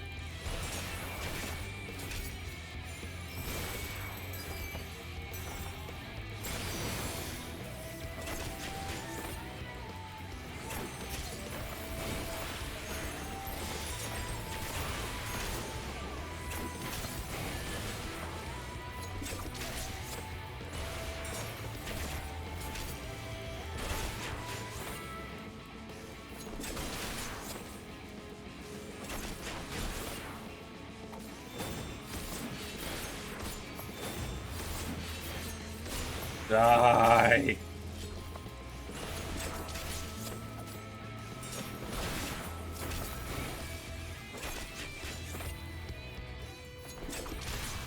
Forlorn dissipates.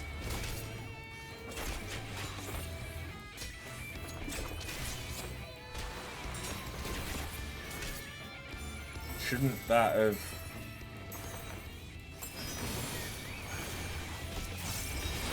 Oh, shit!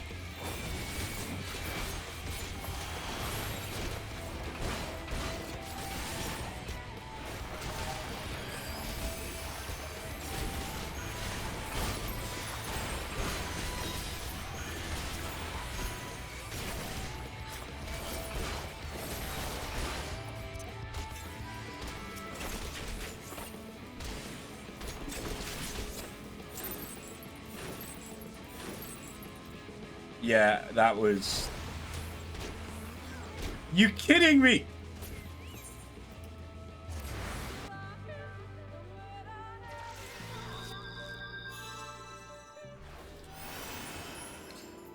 I don't think I'm gonna get back there in time to even get the rewards for what we fucking did.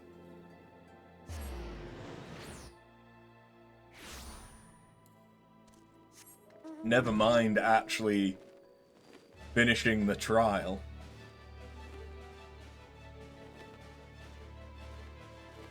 I got greedy.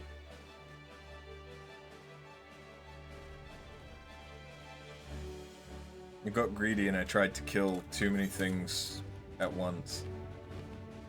Yeah, it's despawned and I got nothing.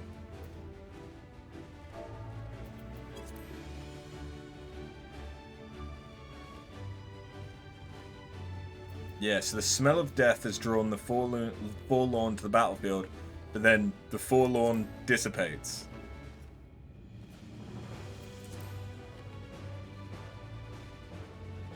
I don't... Because the forlorn maidens, I think it was, from Stormblood, you kill them, they'd give you extra EXP. Yeah, the fates have time limits. They show up above where my map is now in the duty log. There's a timer. They're normally 15 minutes. Some of the rarer one, yeah. So like here, this one is going on for 9 more minutes. And if you fail it, you still get something, but you have to be in the map that had the fate. Or you get nothing. So because I was outside of the map, because I died, I got nothing.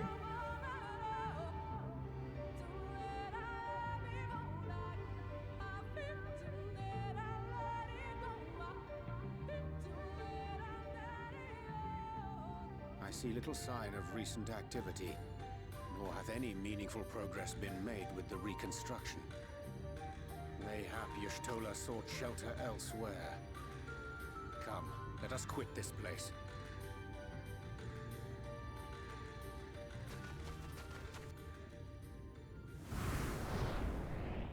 Now! Surround them!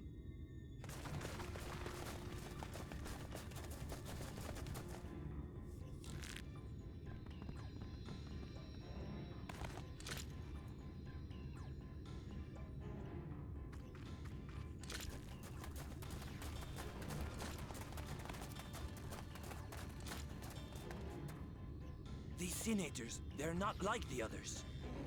Because we're not. There's a reason for that. Lower your weapons, please. We mean you no harm. How is it they can speak? Just It's a Sin Eater trick. They mean to kill us all. we're not Sin Eaters.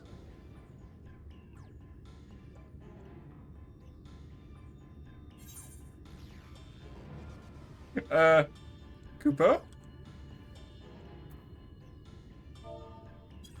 Damn it.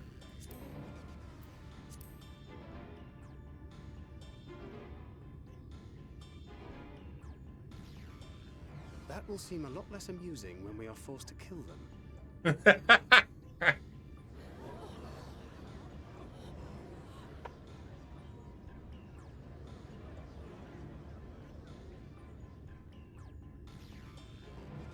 Oh, for the love of... I had hoped that by accompanying you, we might come to understand one another.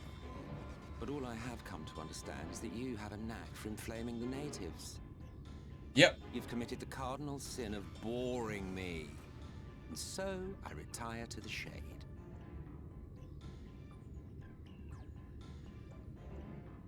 Good luck.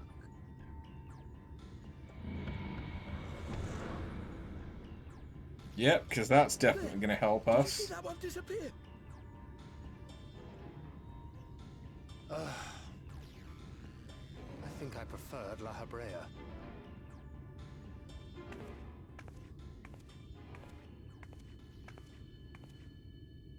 Enough. Runar, report. Hey, Stola. Master Matoya.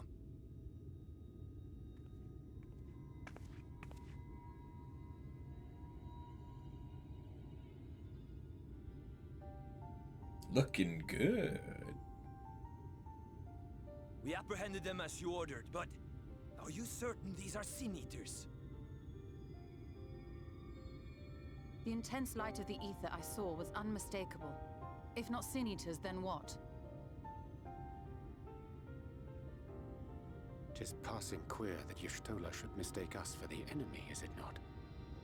Mayhap it hath been too long since last she beheld the radiance of thine ether. Master Matoya, hath time truly made strangers of us? Nay, I recognize you, Urianger, Thancred. And this is Minfilia of the First, of whom you spoke before. Just so. And knowing as thou must that we come in peace, might I prevail upon thee to have thy comrades lower their arms? First explain this other presence in your company, the one I know not. There is but one manner of creature in this world whose ether is suffused with such an abundance of light.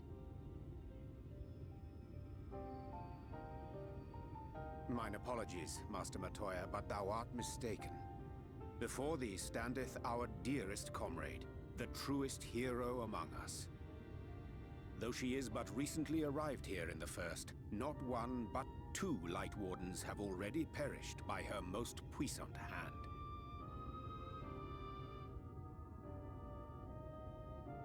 It cannot be. Hiya. It's been too long, clearly.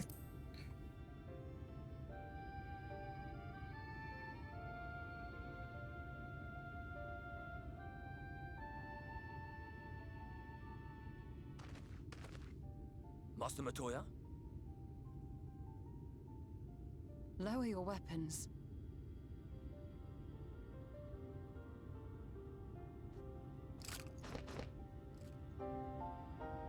Forgive us this hostile welcome. Come. I would give you a proper introduction to Raktika and its people.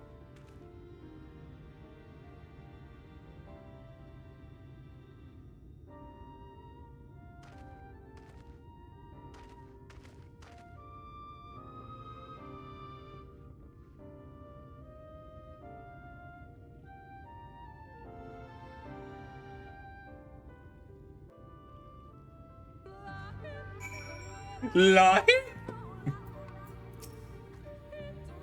You've been busy since arriving in the First, I gather. but I would hear the tale of your travails in more suitable surroundings. With Fort gone, yet to be rebuilt, the Knight Blessed have made their home in a settlement to the northeast. I'll await you at its entrance. Follow the path through yonder gate, and you'll find me soon enough.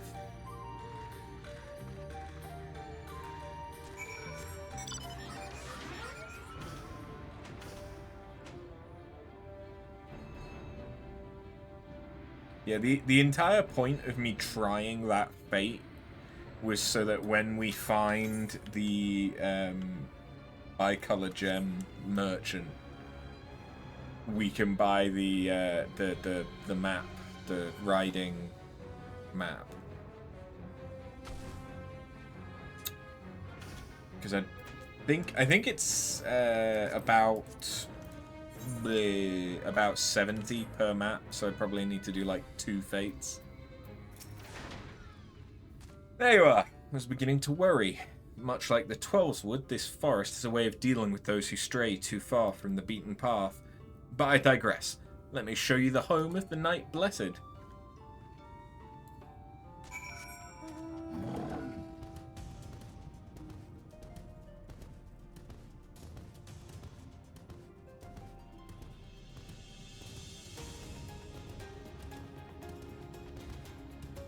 Ah, yeah. Priorities.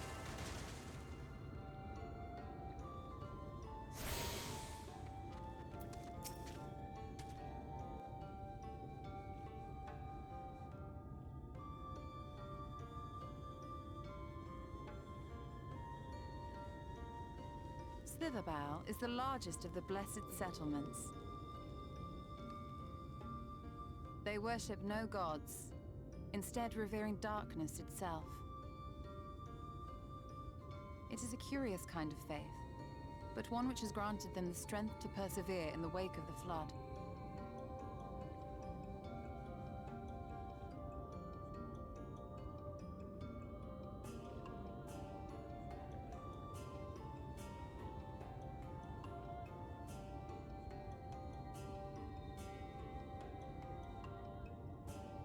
I hope you weren't expecting a grand feast by way of welcome.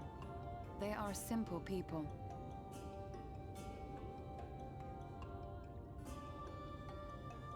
Now, I would hear of your travels away from prying ears. Come.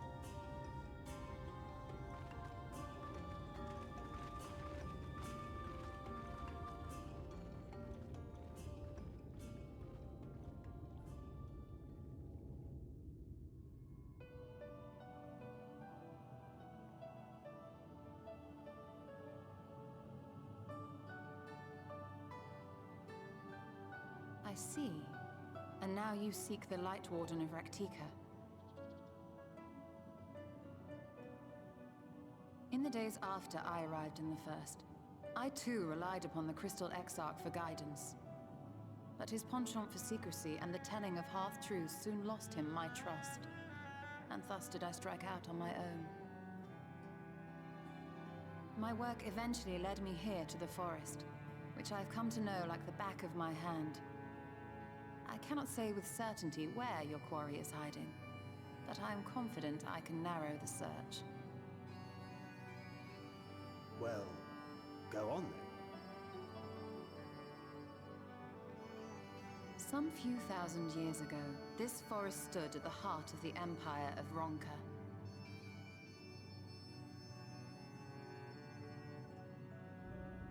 A great many relics of that civilization can still be found to the east in Ixmaya.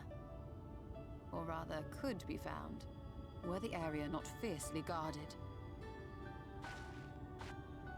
Ixmaya, you see, is home to a tribe of warriors whose lineage is said to date back to the time of the Empire. Any attempt to enter their territory is met with lethal force. They offer no warnings, and suffer no trespasser to escape. Needless to say, my every attempt to survey the area has been thwarted. Mayhap the Warden hideth there, full knowing none may approach it for fear of these protectors.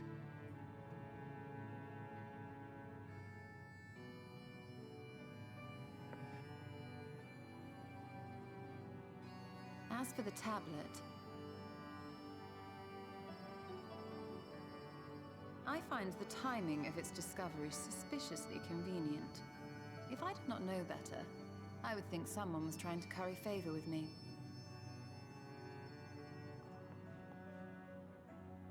Regardless, it will take time to decipher these writings. Yet I would not be at all surprised if they somehow held the key to entering Ixmaya unmolested. The Exarch has a nose for serendipity. If there is aught I can do to assist thee in unraveling their secrets, thou needst only ask.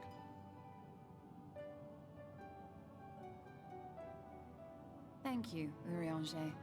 I may well take you up on that offer. While we set to work, might I suggest you take a tour of the city? Should you be in any doubt as to the importance of your role as the Warrior of Darkness, the people here will surely cure you of it.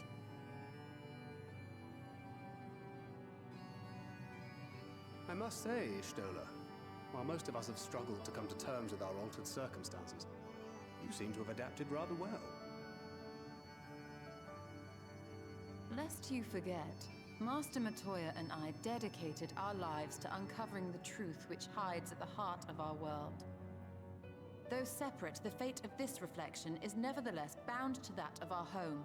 That I would be daunted by such an invaluable opportunity is absurd. But what of you, Thancred? Could it be that you are still struggling to come to terms with the nature of your young companion?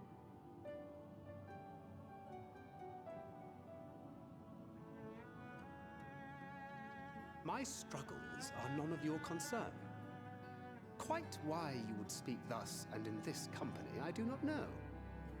Perhaps you left more of yourself back in the source than I assumed. If you'll excuse me.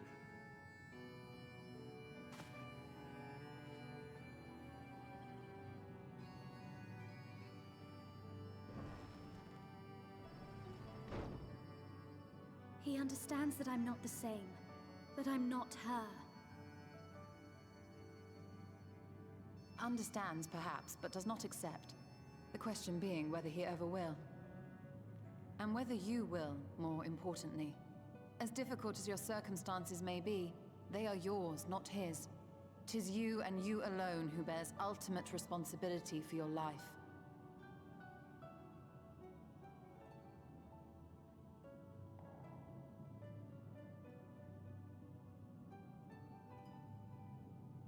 But you need not make any hard choices now. Why not go and get some fresh air, clear your head?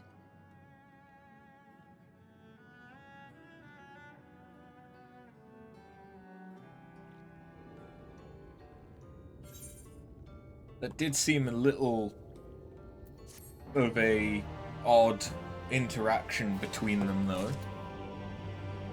Like, I understand where Yshtola's coming from. It's not his Minfilia, but still, like, that's one of your closest friends and allies. I am not indifferent to Thancred's troubles. Nevertheless, I will not apologize for holding him to a higher standard after all these years. He has ever been a man of considerable resolve, and that is what I will continue to expect. Though it heartens me to know that some of us remain ourselves in spite of our present circumstances.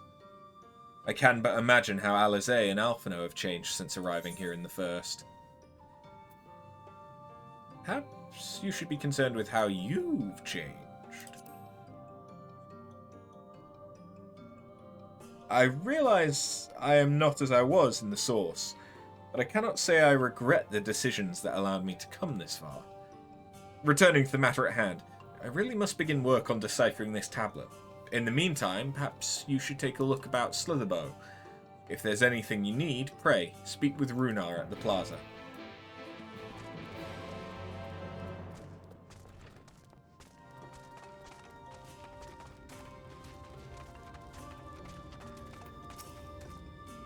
Hiya.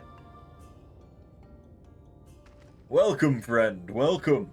My apologies for our less than hospitable greeting earlier. Tell me, what's your name and from where do you hail? From the Crystarium. I see. And this tablet you've brought may help us find the Light Warden here in Raktika. Well, you're welcome to stay with us for as long as you need. Come, let me show you around.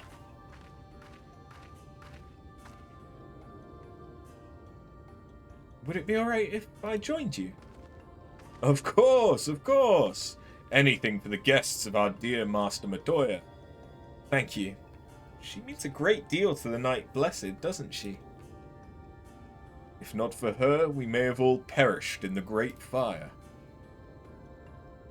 With our priests slain and our home in ruins, we were at the mercy of the Sin Eaters. It was she who drove them back, and with her sage guidance, we were able to rebuild. Before long, she became a central figure in the community, a great oak with whose shadow may have come to find solace. That's not to say that we were not hesitant to grant an outsider such authority, myself included. Perhaps it's the smile in her eyes when she speaks of the sunless sea. I feel whole again. Now that she is with us, and I have no doubt the others feel the same. She is as much a part of the Night's Blessed than any of us, and we are grateful for all she's done in service to the dark. But you did not hear this from me, yes? Now, you should know there are certain customs we ask guests to adhere to so long as they reside within Slitherbough.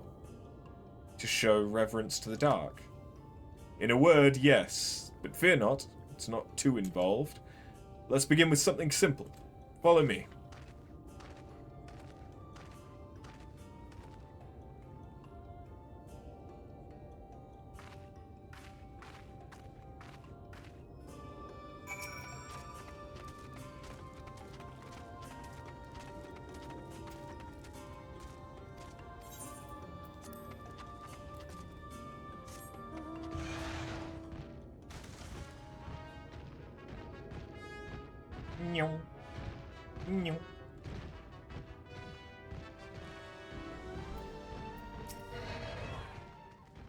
Should you see any of our people come to this chamber, they have likely returned from a journey beyond the borders of Raktika.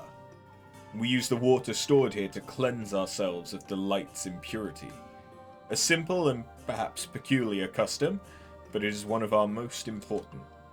Would you two kneel for just a moment, that I might rid you of the light's impurity? You want me to get on my knees? Sure. You asked nicely. Sometimes that's all it takes.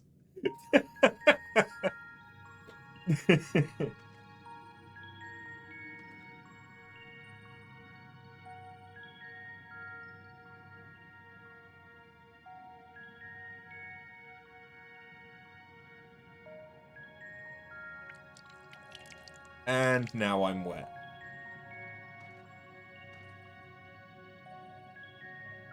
As Runa lightly sprays you with water, your skin begins to tingle.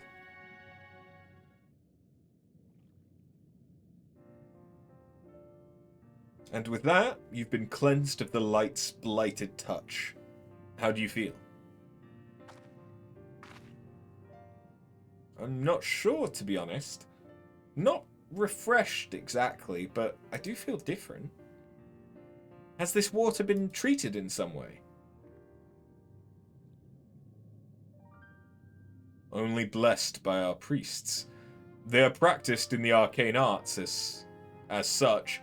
It is said their prayers imbue the water with a faint dark energy. A prickling sensation. No one has ever spoken of such a reaction before. I wouldn't say it was an unpleasant sensation, but I too felt something strange. The dark aspect of this water should have no discernible effect, unless... By the gods, Master Matoya was right! You are Sin Eaters! I jest. What you felt was likely no more than the chill of the water. Perhaps now would be a good time for you to acquaint yourself with the people of Slitherbow. For that, I must teach you our customary greeting. Alin Tuta. In the language of Ronka, it is one of several ways one might say good evening.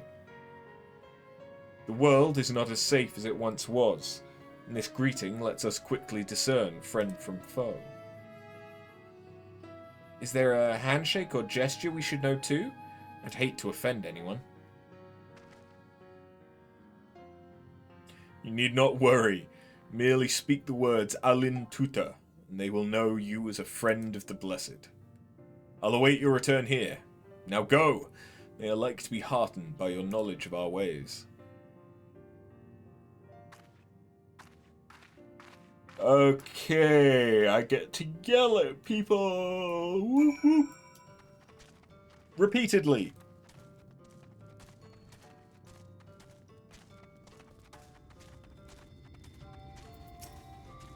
Okay.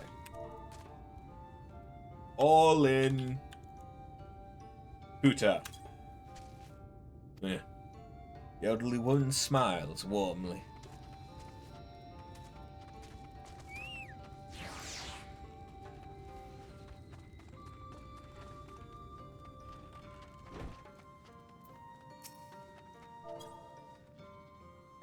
Alin Chisi, welcome friend.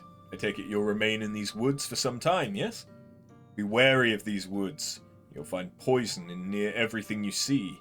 But fear not, our medicinal tea will keep you healthy. Ask, and it is yours.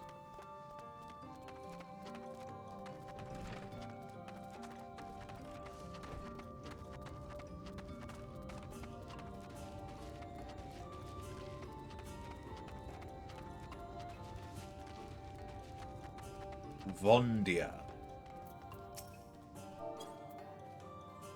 Ah, a newly come traveller. Alin Chisi, and welcome to Slitherbow. You must forgive us if we seem strangely reserved. We are a quiet and taciturn people. Silent and serene as the sunless sea. The quiet makes it easy to discern the presence of eaters and other dangers here in the woods.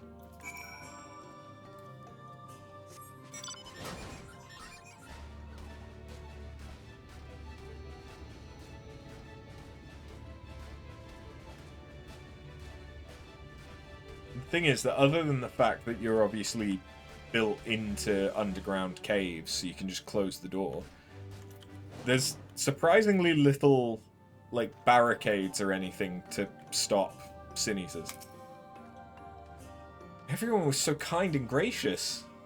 I was nervous at first, but already I'm starting to feel at home. There's still much I have to learn about the Knight Blessed, but their faith and strength of will is nothing short of inspiring. I can see now how they built such a thriving community.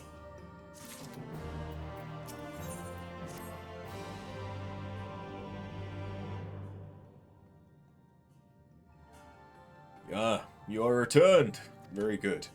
No doubt they were glad of your company. It's been too long since we've had visitors. Remember, if you have any questions or there's anything you need, do not hesitate to ask.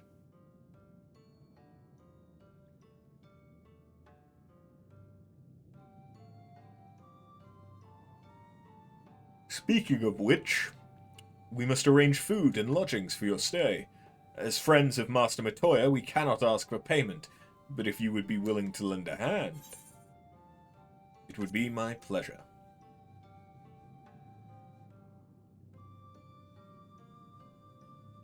We are fortunate indeed to play host to such generous souls.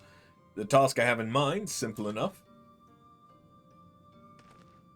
All I ask is that you take a jug and water the crops in the square. May I help too? Of course. One of you can do the filling and the other the watering. Speak with Ursabel when you've finished. She'll be relieved to hear the crops have been tended to. While you take care of that, I'll see to your room and a warm meal. Right then, I'll fill, you water. Yeah, I'd like to see you lift one of these fucking jugs. This was the only jug I could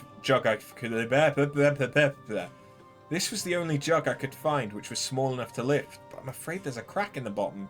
You'll need to hurry to the garden before all the water leaks out.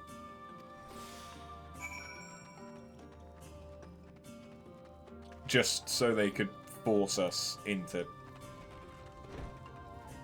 having to move quickly.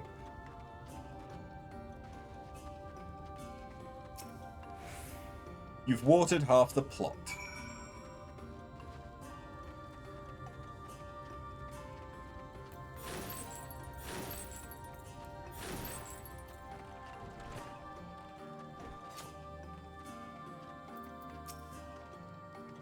Was there enough water? Only half. I see. Let me refill the jug. This time I only have 30 seconds? How the fuck is she filling this with water? Clearly it's making the crack worse.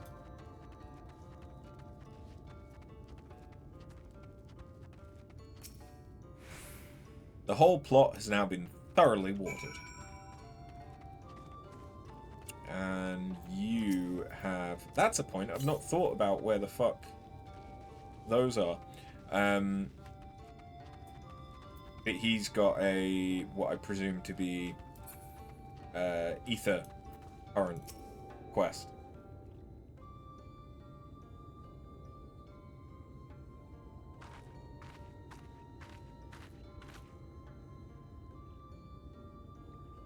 Well met, adventurers, or travellers even. I observed you earlier speaking with the others. Have you need of something? You watered the crops. My apologies for not noticing sooner. I've been rather distracted of late. Watering the crops was always Todia's duty, but she's no longer with us. We've since taken to sharing the duty, though never with guests. You're most kind. Is there anything else that we can do to help? We could plant something if you like. There's no need. The plot is small, it's true, but it provides us with enough to survive. We ask for no more. It's very small. Don't know how you manage. Have the Blessed not considered leaving? Life would surely be easier almost anywhere else. I can understand why you might say that, but the easiest path is not always the right one. Tell me, do you know our history, how our faith came to be? Yes, I believe so. The Knights Blessed were initially formed by those who lost their homes in the wake of the flood. What began as an occasional gathering of survivors eventually grew into a community, which ultimately decided to strike out on its own in the Raktika Greatwood. I see you've read your history, but there is a history that is told, and one that is lived. Like so many in those times, the first of the Knights Blessed lost everything. Their homes, their loved ones, all they held dear. To make matters worse, none could say what became of the souls of those lost to the flood when their bodies were reborn as sin-eaters. The people were without answer, without hope, their gods having drowned along with everything else. It seemed that nothing was beyond the reach of the light.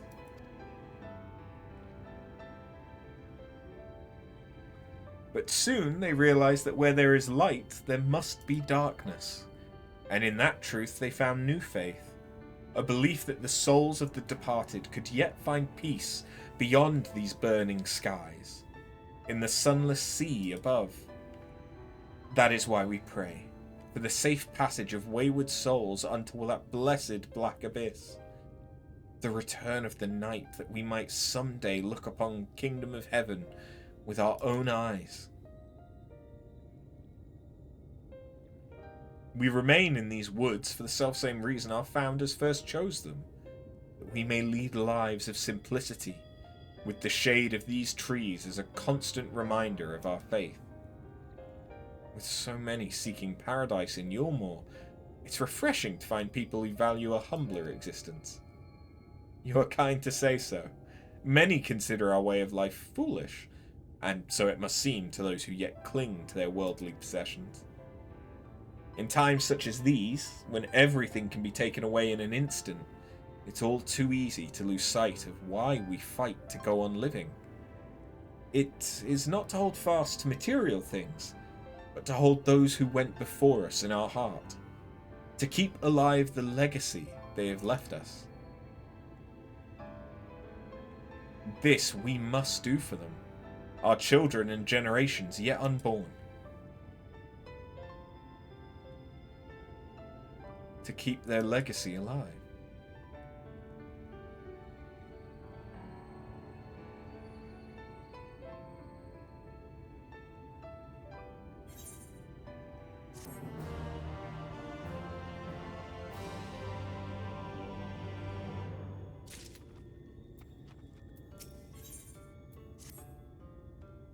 What you got for me, Runa? Done tending to the crops already?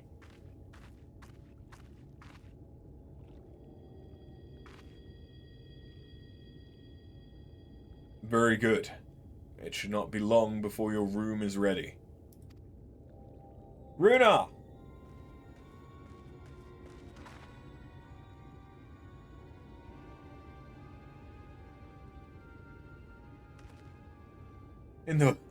In the woods, sin eaters.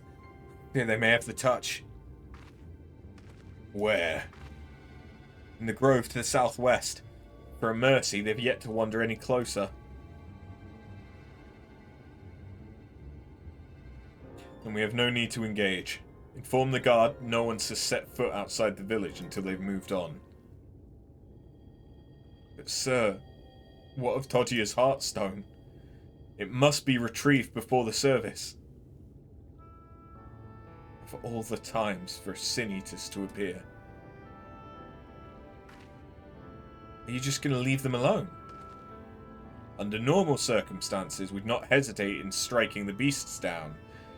But if they indeed have the touch, I'll not risk them corrupting one of our own. What was that you said about a stone? A few days passed. Todia, a child of the Night Blessed, was slain by the Sin Eaters. We succeeded in retrieving her body, but in our haste we failed to notice her necklace was gone. Strung to it was a pendant of jade, her Heartstone. All of the Night Blessed are given such a stone at birth. It is the most valuable possession one can own. It is custom to present the Heartstone of the deceased at their funeral, as an offering to the heavens, but now...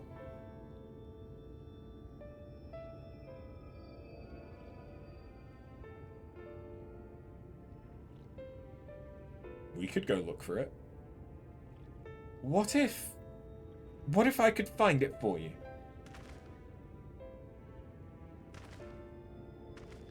I've experienced fighting Sin Eaters, and the light's corruption does not touch me like it does others. Master Matoya called you Minfilia, did she not? Are you truly the Minfilia, descended from the Oracle? Even so, I dare not ask you to risk your life for the Blessed. I understand how you feel. I can't stand by knowing your people are in need and that I can help. Please, let me do this.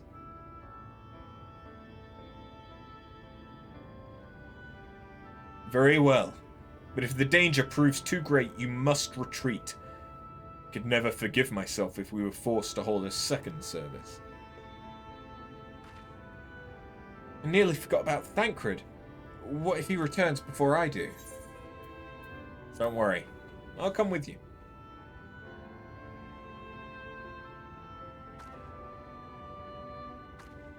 Thank you. With you at my side, I'm certain we can deal with them in no time at all. Go swiftly, and may the shadows keep you both.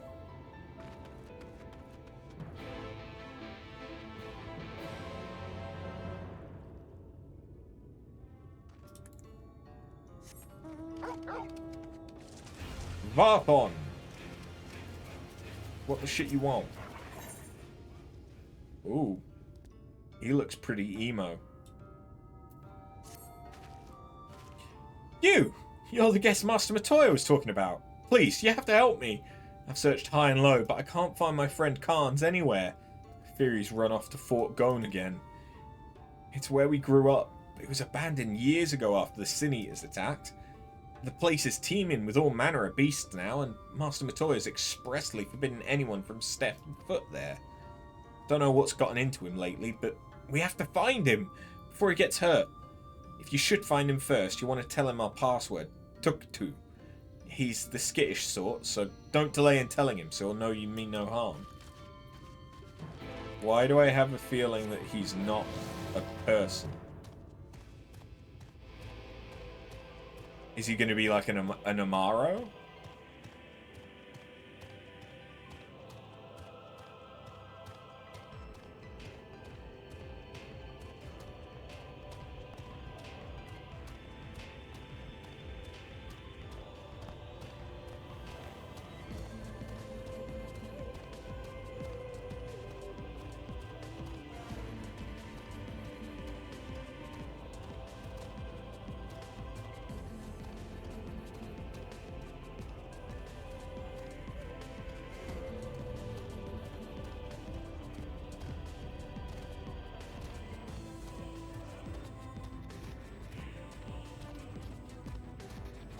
I actually like this music.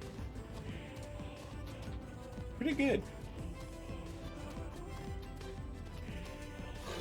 Okay, no. He is human. Oh, and then suddenly Lahi? Tuk-Tu. You're from Slitherbow. Varthan must have sent you then. I was fine until that damned beetle. It's only a scratch, but I'm starting to feel numb and my vision's growing clouded. Worst of all, I dropped my only vial of serum somewhere in these damned woods. Could you find it for me?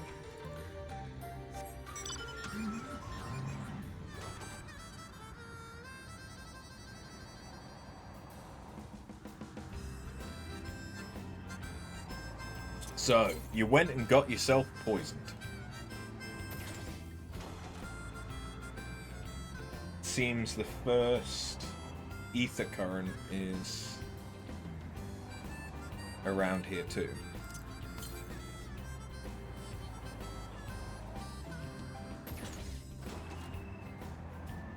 Ah, there it is.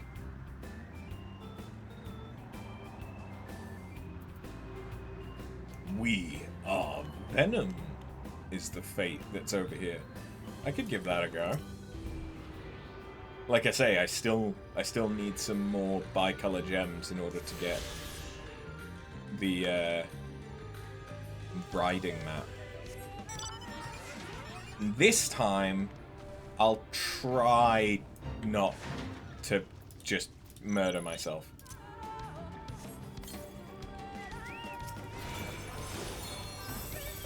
We'll see how that goes, though.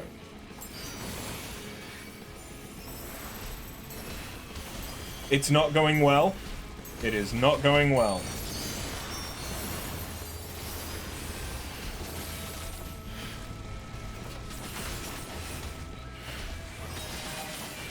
I am probably going to get myself murdered.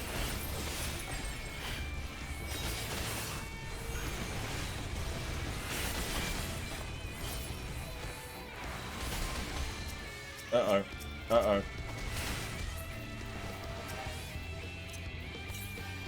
I accidentally ended up doing the key binding to get, I think it was the Steam overlay up.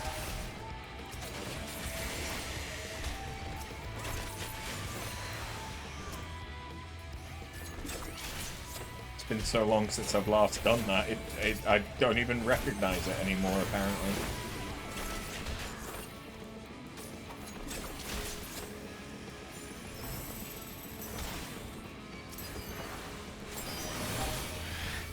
Oh, fuck.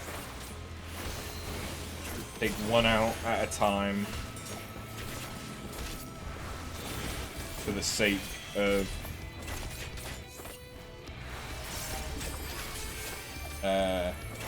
not dying, really.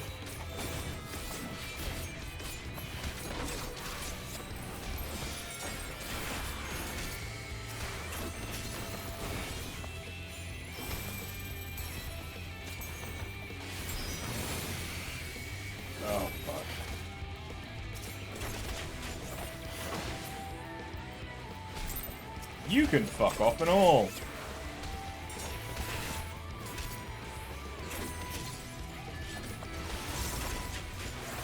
I still take so much damage.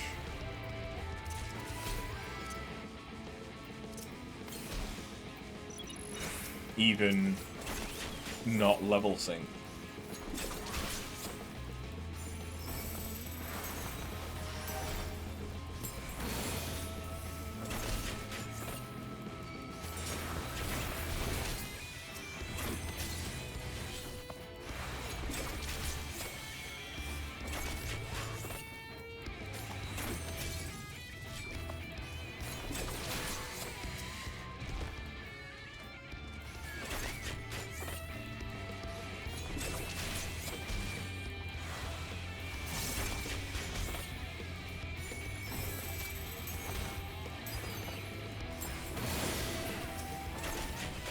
That works out, actually.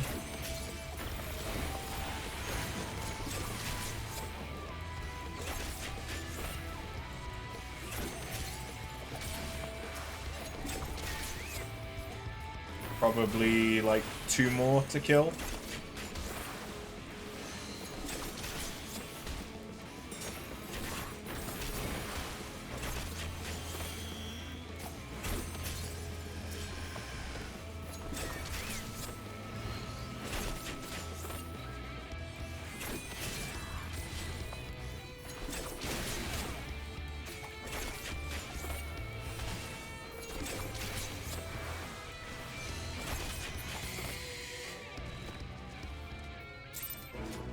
There we go. That actually might be... Oh no, I'm two off. Assuming that the riding map is 70 gems again.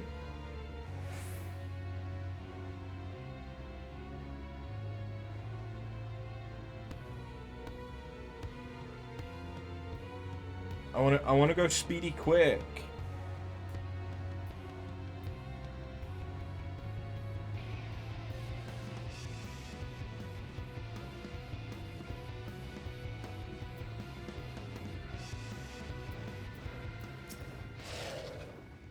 There you are. Did you find it?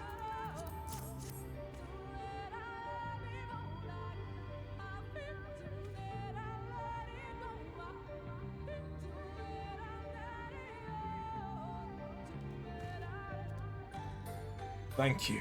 I should be fine now after a bit of rest. What were you thinking coming back here? You could have been killed. I had to. Varthan, for my father. Cool, I don't care.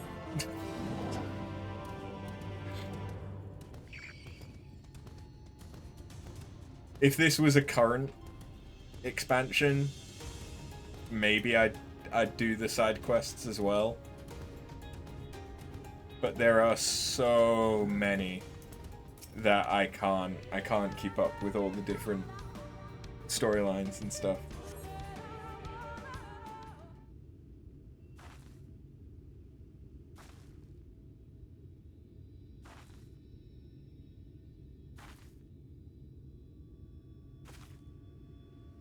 There! The Sin Eaters!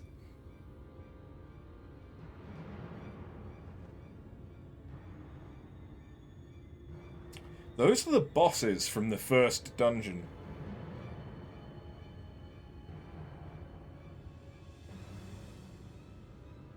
I was hoping there would only be one. There's no way we can search for the stone without dealing with them first. Let's get to it then.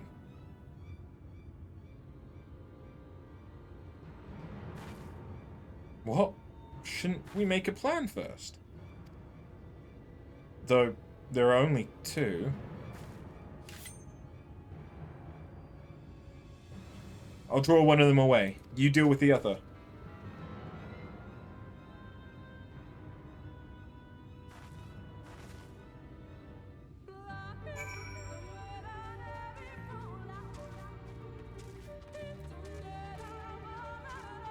is the fact of like coming out of a cutscene and the first thing I hear is "Lahi."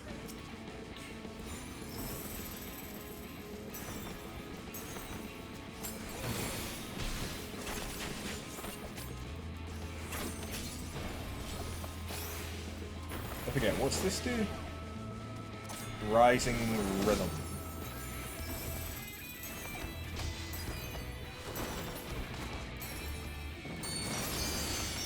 Well, it's dead. Don't kill the angel. Well, you need to remember that in this world, the light is evil. God is trying to kill everyone. So we actually we love Satan here.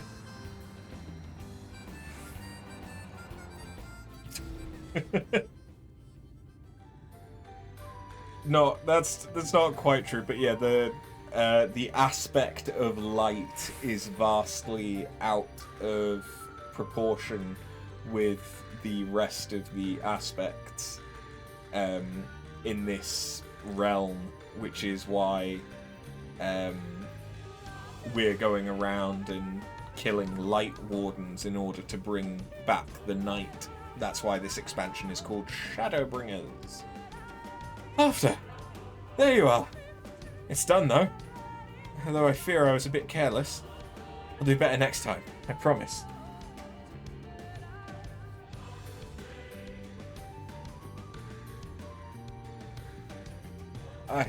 I'm fine. You needn't worry about me. More importantly, we have to find that Heartstone. They said it was made of jade, right? I'll search over there in the brush.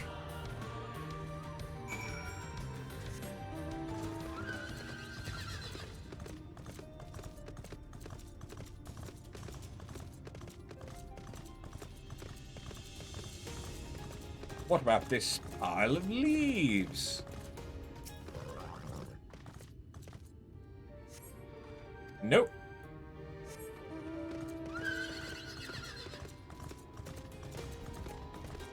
How about this one? Nope.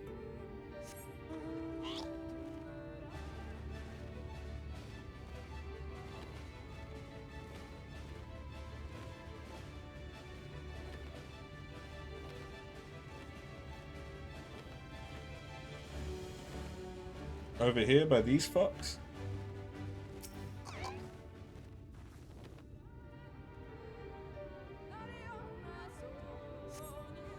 Hey! Found it.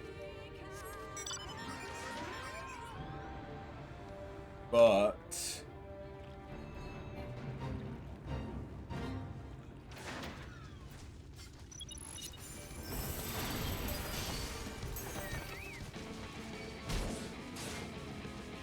come on then.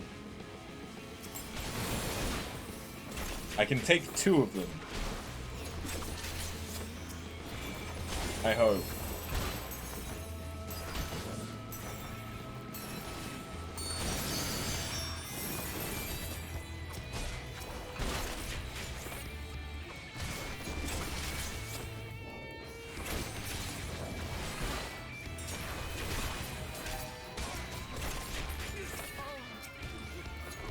So this time, let's try not to die.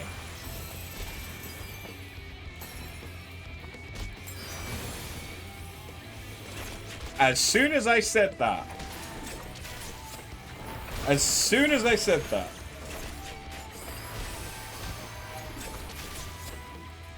maybe Dancer isn't the best choice for this.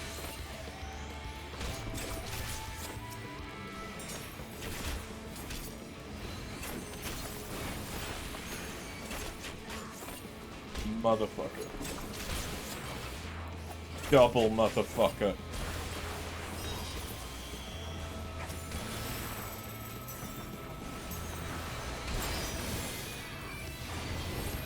Okay.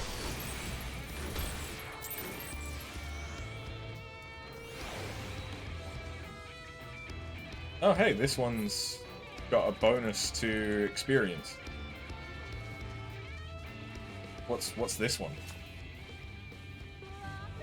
Attack of the Killer Tomato. Oh. Is it just killing this thing?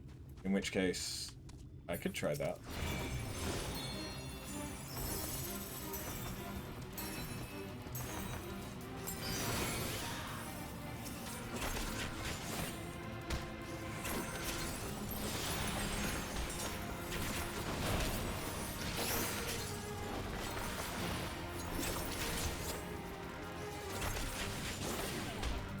Oh yeah, we're doing enough damage that this should work.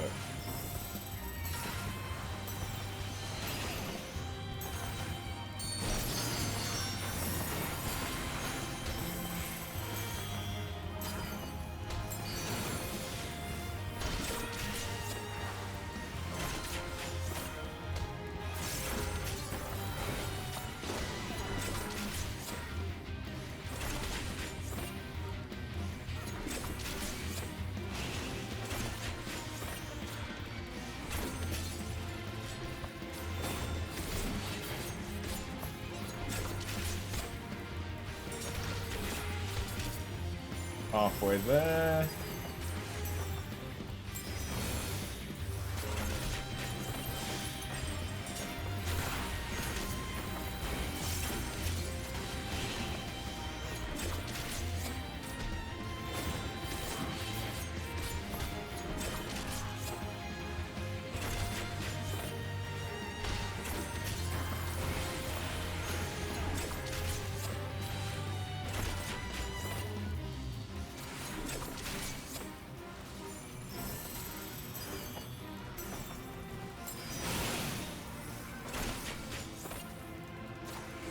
Yeah, we'll definitely do this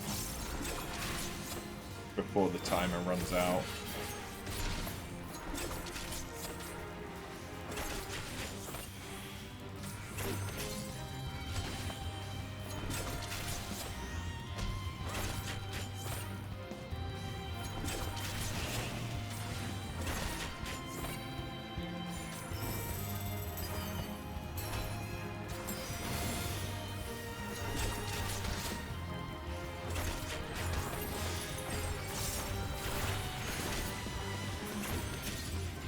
Sweet.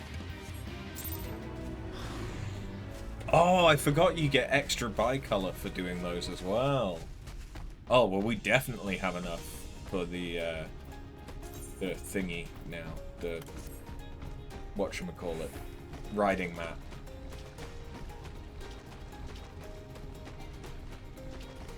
But given that we started this one, we may as well finish it.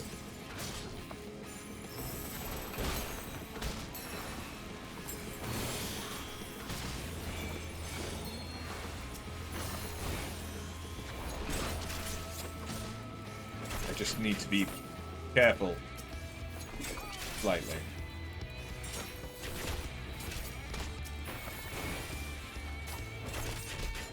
Riding men? No. Riding map.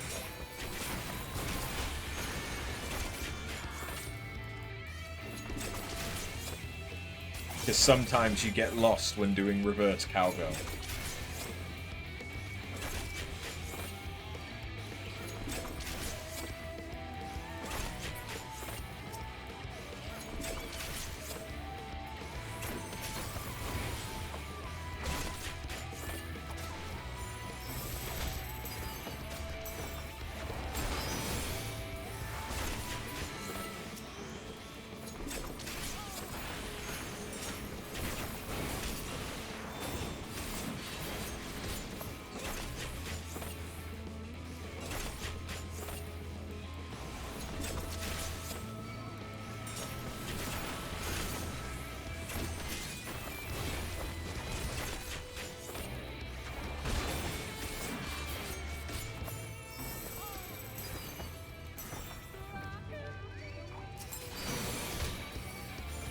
Oh god. Oh god. It's happening again.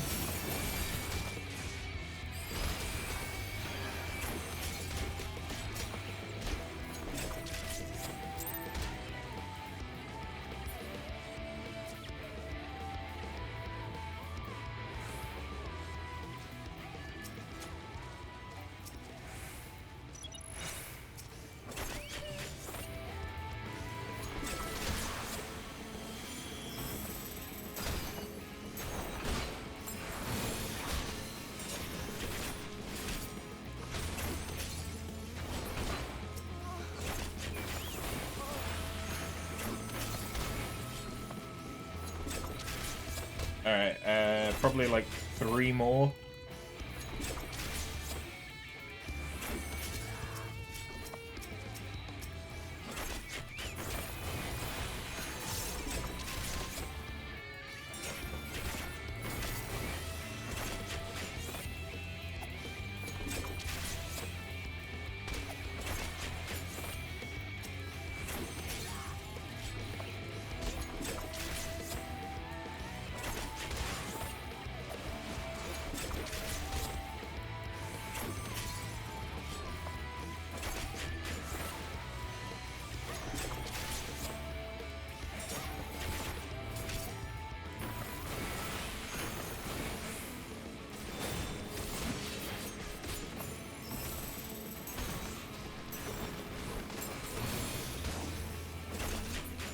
There we go.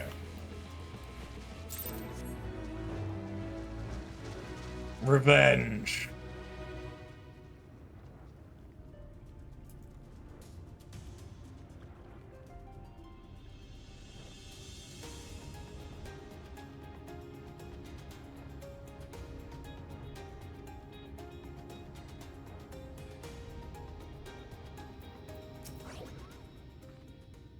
Did you have any luck? Beautiful, this has to be it. You know, Tancred always said you were a woman of many talents. And I think I'm beginning to understand what he meant. I've much to learn if I'm to be even half the hero you are. The hero she was. I'm sorry. Forget I said anything. We should hurry back to Slitherbow. Runa and the others are probably worried.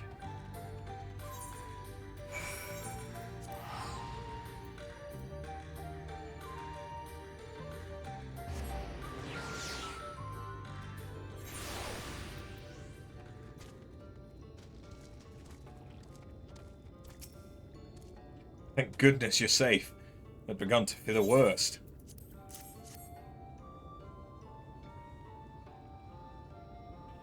By all that is dark, you've found it! We can proceed with our service as planned. These blessed gems serve not only to protect us in life, but to guide our spirits unto the sunless sea in the hereafter. Even should we be felled by the Sin Eaters, so long as these gems are recovered, our souls are ensured peace in the dark.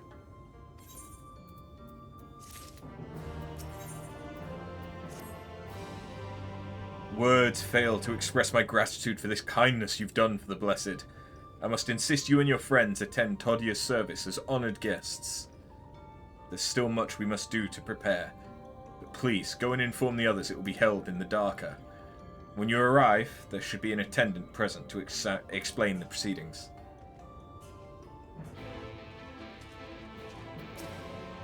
After and I learned so much about the Night Blessed while you were away, and we helped them recover a lost heirloom in the woods.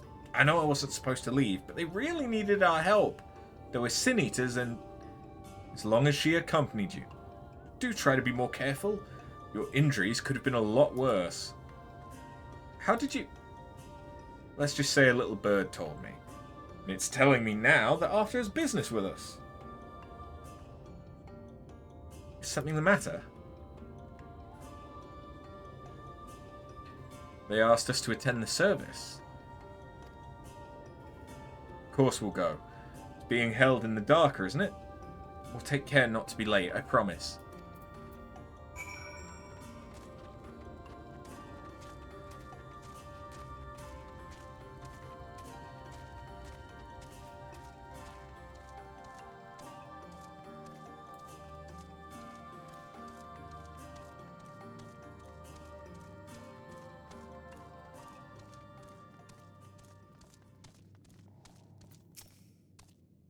Hello. The elderly woman hands you a candle, then points over at a nearby corner where you might place it.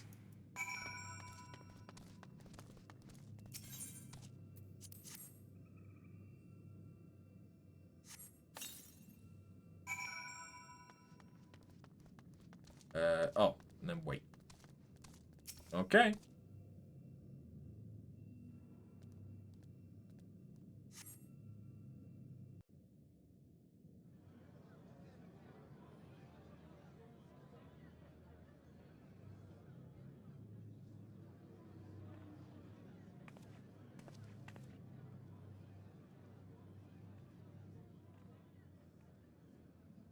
It seemed only right that we show our faces.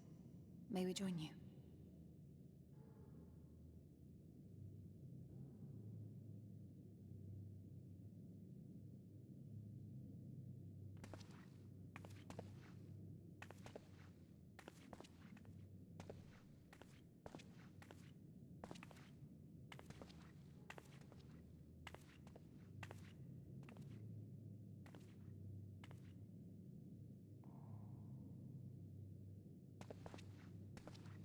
Let us begin.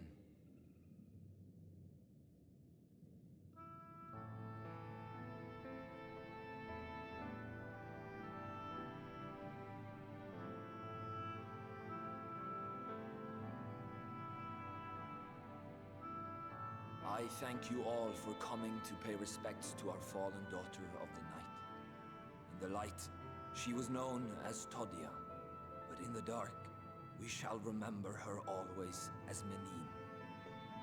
Let us each take a moment to offer her our prayers.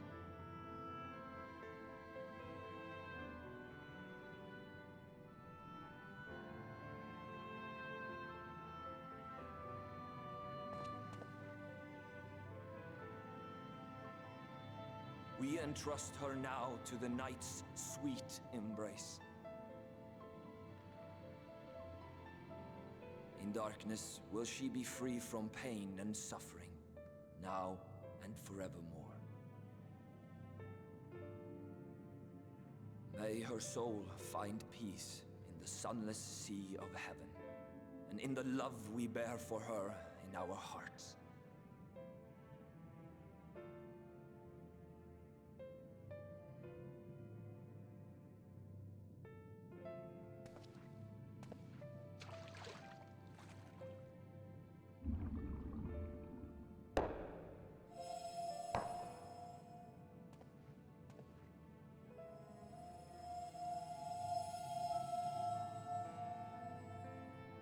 That vessel represents the night sky, the sunless sea of heaven.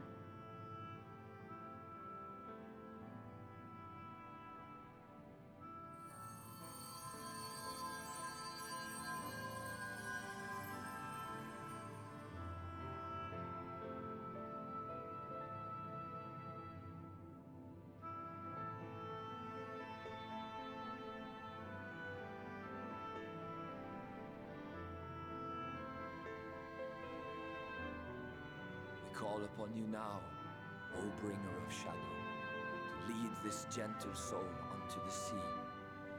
We call upon you, O warrior of darkness, to deliver her unto paradise everlasting.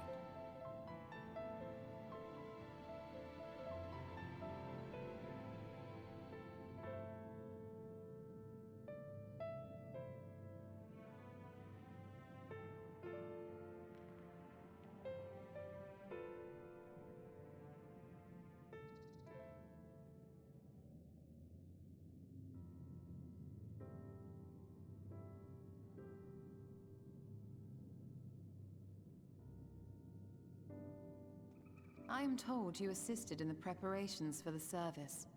On behalf of the Blessed, you have my sincerest thanks. The enduring legend of the Warrior of Darkness owes much to the traditions of these people. And none were more ardent in their faith than Todia. She would have been greatly moved by your presence.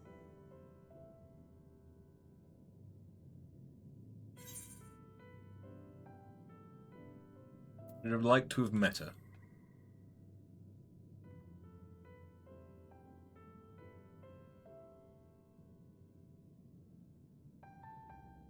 You might not deliver her to the heavens, but if you could deliver the night sky to her people, the real night sky, it would be the next best thing.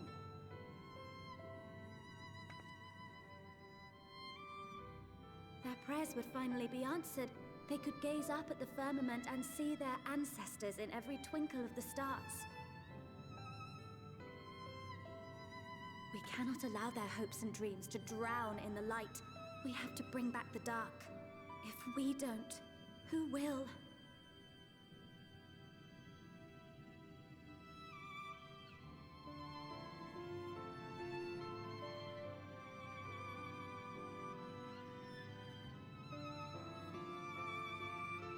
Forgive me, thinking of all those we have lost.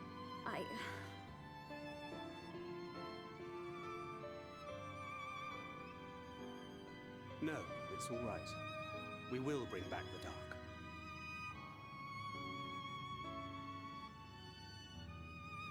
Mayhaps sooner than later, in fact.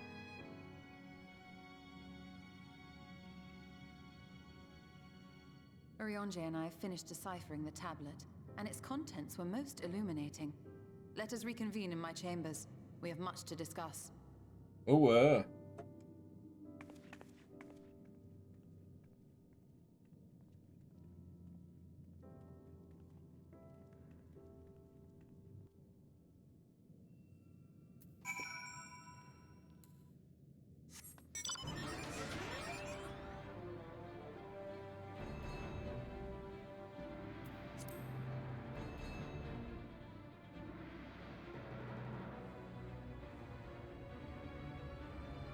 This is a really unfortunate mount to get whilst in this outfit.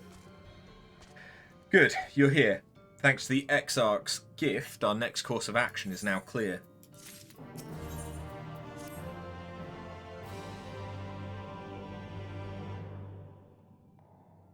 Let me begin by first explaining the origins of this tablet. I initially believed it might detail the history of the Church of the First Light. Much to my surprise, it dates back to the end of the Ronkan Empire, and was likely written under the direction of the reigning ruler. It was a time of strife and uneasing war with neighbouring nations. With each passing day, they yielded more and more territory to their enemies. In their desperation, petitions for aid were sent out to their allies. This was one such petition. And you think this ancient petition will somehow help us get into Ixmaga? Indeed we do. For etched into this tablet is a method by which one may prove themselves an ally of the Ronkan Empire. Provided we're able to decipher said instructions, we may entreat the ruin's protectors to grant us safe passage. The problem, however, is I presently lack the resources to decipher them in their entirety. We have but one recourse. There exists a stone monument inscribed with ancient Ronkan text and translations into a more modern dialect which came into use after the fall of the Empire. I'm confident it will suit our purposes. Where can we find this monument? Here in Sitia, quite close to Slitherbow, in fact. The good news ends there, however, for it is in the possession of a rather radical faction of dark worshippers, the Children of Everlasting Dark. If I'm to study the monument, I must infiltrate their encampment. I have no intention of taking longer than absolutely necessary, but I'll nevertheless require time to transcribe the text I need. To ensure that I'll have enough, I'm afraid I must ask you and Thancred to assist me. And before you even ask, the answer's no. If we're to remain unseen, our group must be as small as possible. Alright, I'll stay here until you return. We won't be long. If anything should happen, you keep her safe.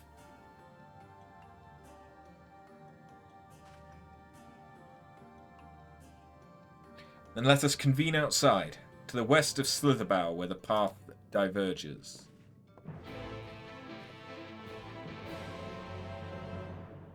I forgot how long this section takes. I really thought that I would have seen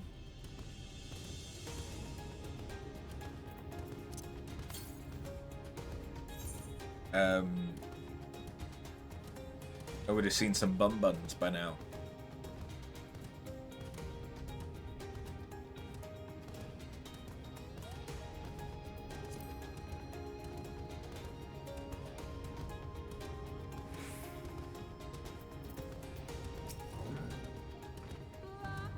The encampment we seek is to the north, but it would be foolish to simply rush in. A guard has been posted at Cleric to keep watch over the children. Perhaps he has aught to share of their recent activity. But we must tread carefully. There's a chance we may encounter them along the way.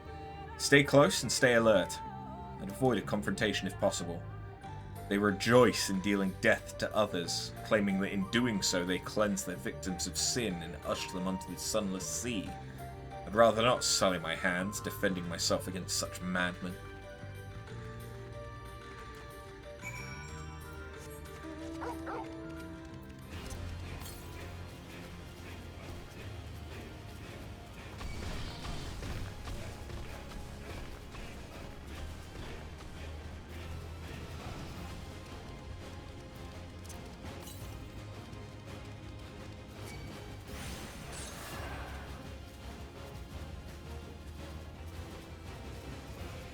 Where's this ether current?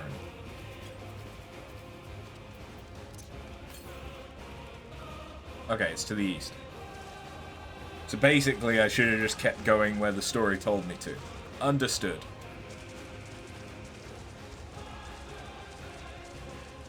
Yep, there it is.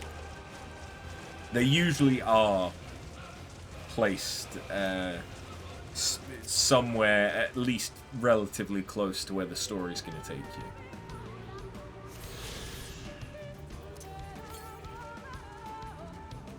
Okay.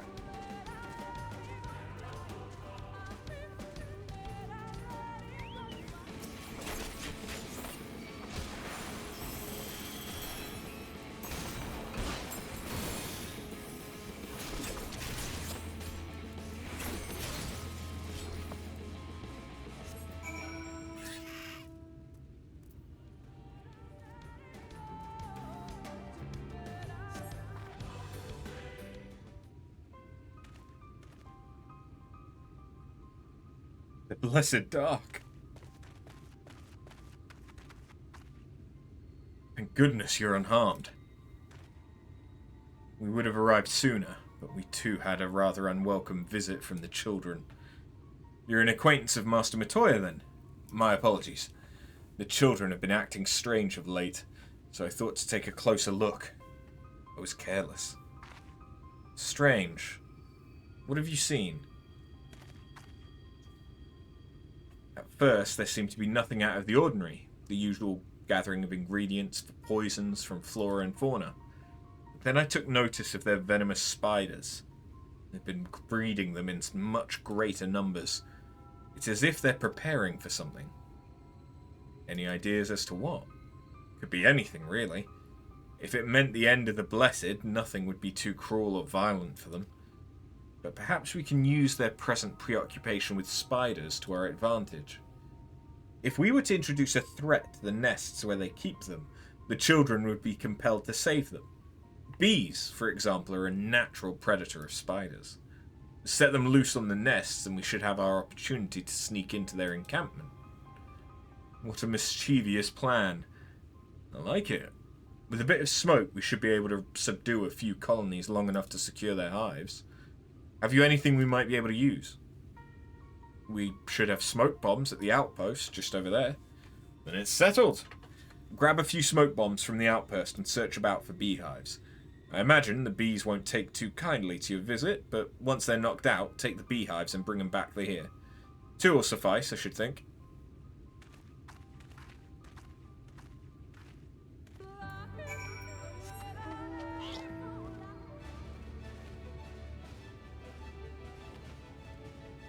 How the fuck is that a flamingo? That's just straight up lying.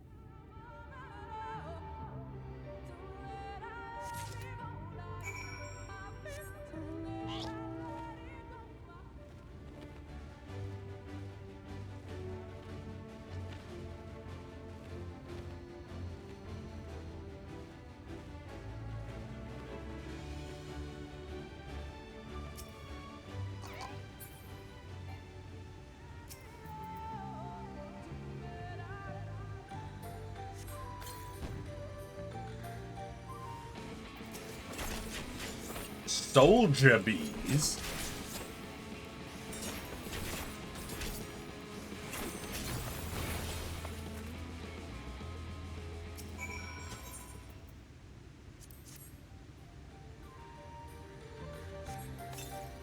Yoink.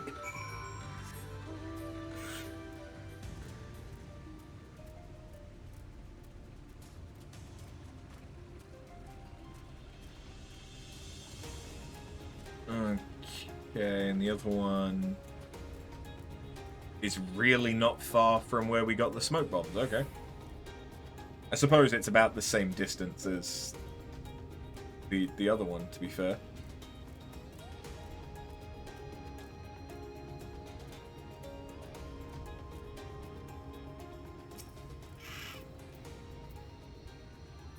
Go on. No?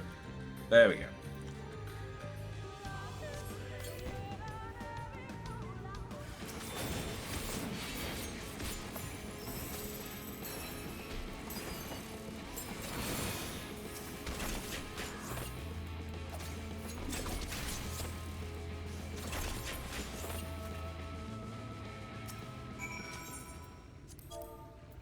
Oh.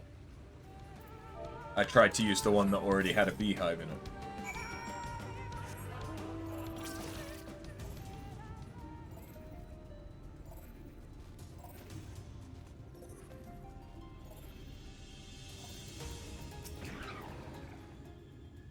The guard returned to Slitherbow, but not before offering his thanks. As for the beehives, Thancred and I were successful in acquiring what we need. How did you fare?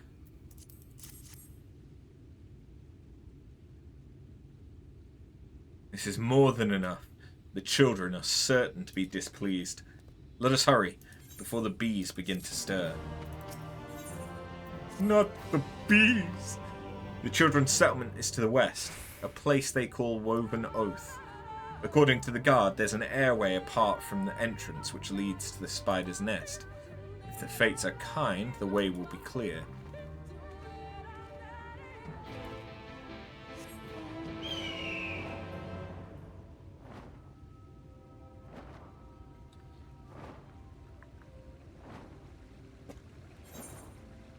Okay, I guess we're kind of fully oh god, pardon me. We're kind of fully exploring this side of the map, and then Bano is where there's bun buns. That's where I want to get to before the end of the stream, so I'm not a liar that set the title to be "Time to Meet My People, the Bun Buns." Yep, that's my only motivation. But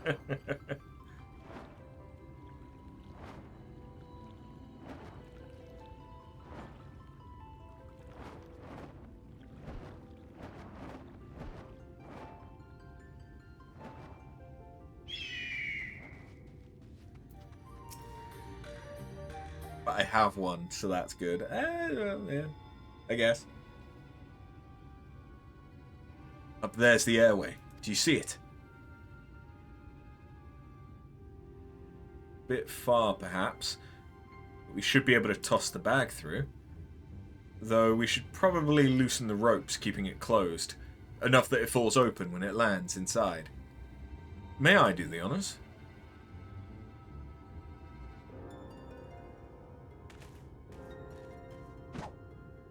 Yeet! That should do it. Now we wait. What's that? Bees! By the abyss, they're everywhere! Help! Someone help! We have to save the spiders! Sounds like our plan's working. Still, it's quite likely not all were drawn away from their posts. If you should come to blows with the children, I'll see to it any signs of struggle are concealed. Failing that, I'll create a distraction to buy Y'shtola more time. Should anyone get past me, it falls to you to guard her. Your concern's appreciated, but I sincerely doubt it will come to that. Why do I get the feeling you enjoy the idea of my loafing about bored in the shadows? Come now, Thancred. The shadows are a fitting place for a warrior of darkness. Now, if you both are ready... No, we don't. Spiders need to be burned. I agree with you for some spiders, but some spiders are very good to have.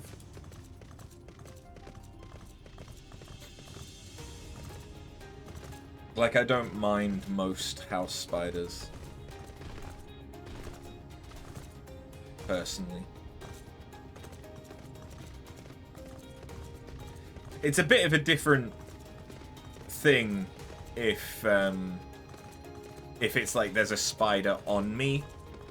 I don't particularly like that. But like, if I see a spider in the house... Honestly, I fucking hate flies more than I hate spiders. Flies are annoying as shit, so... If the spider catches the fly and eats it, the spider can stay.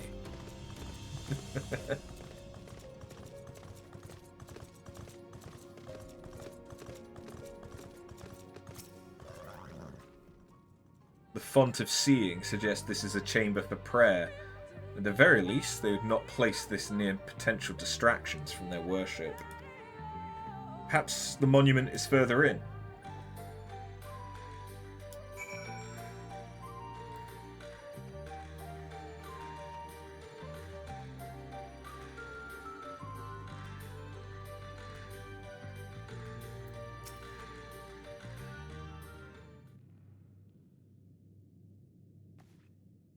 Yes, this is it.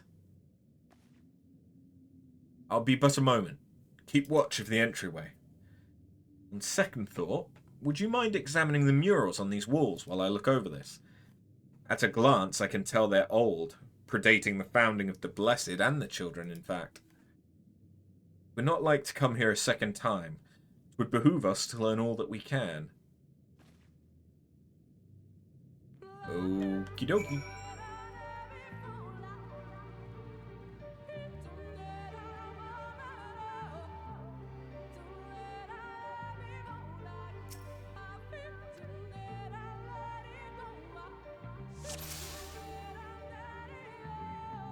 Okay. First mural. The mural appears to be very old. A ruler sits atop a throne, attended by their subjects.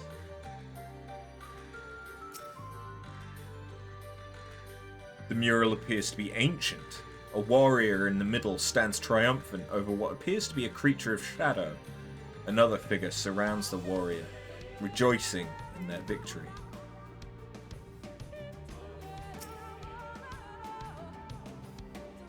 The mural appears to be fairly old. A knight shields himself and their comrades from an encroaching darkness. The central figure is considerably faded.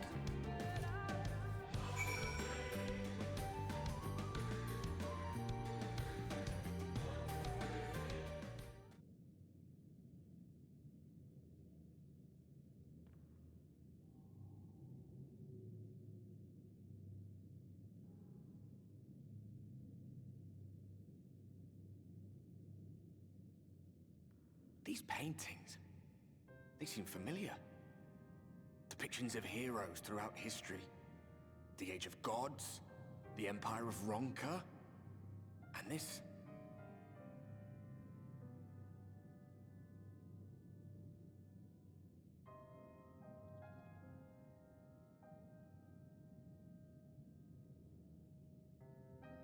There was a man, a researcher who pored over these pieces. He offered us work when we needed it. Slaying beasts, delivering provisions. A funny old bugger he was. But he had a good heart.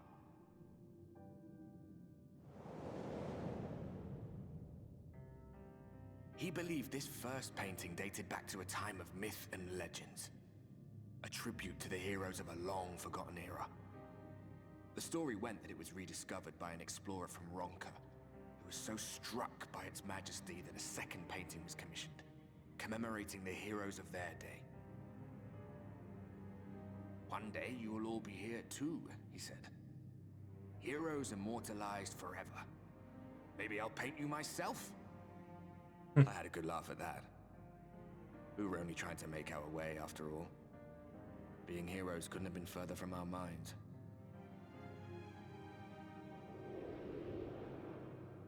But it seems he actually went and did it.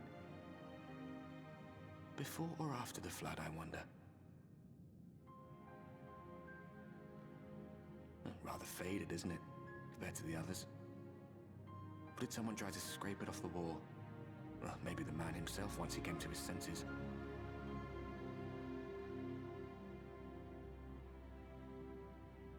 Do you suppose your deeds will warrant an addition to this collection? Or some other kind of monument?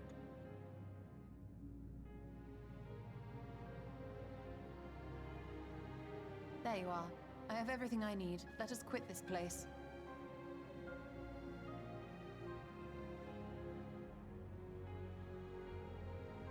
Is something the matter? We should go. The others are waiting.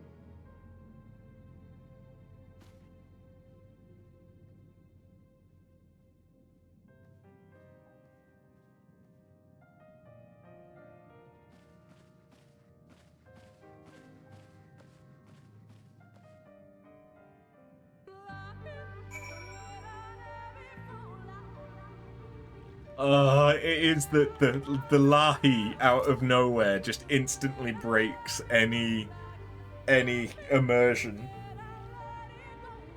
I believe I now have everything needed to finish deciphering the tablet. Tell me, did the murals appear to be of any significance? Depictions of heroes from the Age of Gods, the Ronkan Empire, and immediately before the Flood. Very astute observations. Perhaps in another lifetime you could be a curator of antiquities. Though it has no bearing on the task at hand, perhaps that knowledge may prove to be of use in the future. Let us hurry to Slitherbough. The others are waiting. After we've returned, the two of you should rest a while. No doubt Runa will be eager to have you sample his cooking. As soon as I discover anything of import, you'll be the first to know.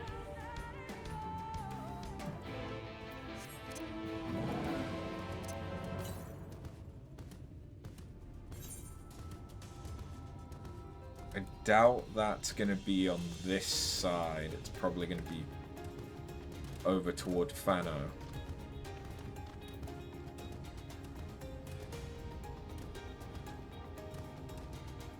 I could still check.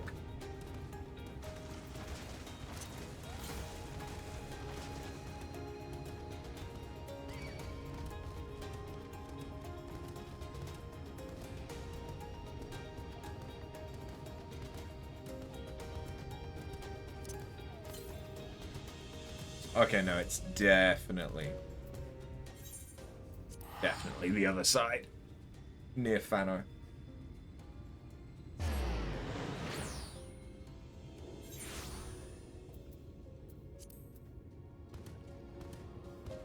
Valan? What you want? Aren't you after? Master Matoya speaks quite highly of you. I'm sure you've more important things to concern yourself with, but I need help. There's no one else I can turn to. It's my friend, Quinfort. Ever since we were young, he's always excelled in the arcane arts. In fact, even now he's in training to become a priest of the Knight Blessed.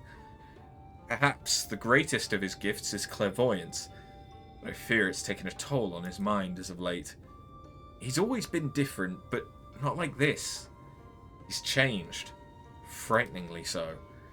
The others think him no stranger than usual, but they're wrong, and I mean to prove it. You don't know him like we do, which is precisely why I'd like you to talk to him, to get an objective opinion on the matter. Assuming we find out what ails him, I hope there's a way to cure it.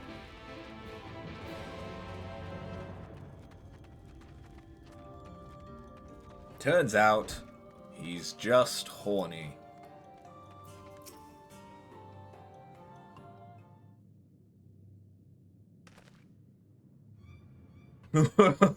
As foretold by the will of the woods, we meet at last. I've been expecting you. Oh god, he's got main character syndrome. No one else must hear of this. Not yet. My dreams are plagued with visions of the future. Calamity is upon us, and each night I witness our impending doom. But hope is not yet lost. For the dreams speak to me of a savior in the form of a great serpent. It was revered as a god in the days of the Ronkan Empire, and I believe it yet lives in the Great Wood, waiting to be roused from slumber. It has many names. Many would call it the Protector, some the Great Destroyer. The will of the woods demands I find this great serpent. It is our only hope of salvation. I have been chosen to be the savior of Slitherbow. So this is where you two have been hiding. Now, what have you gotten to know? Now that you've gotten to know one another, what do you think? His dreams are an ill omen.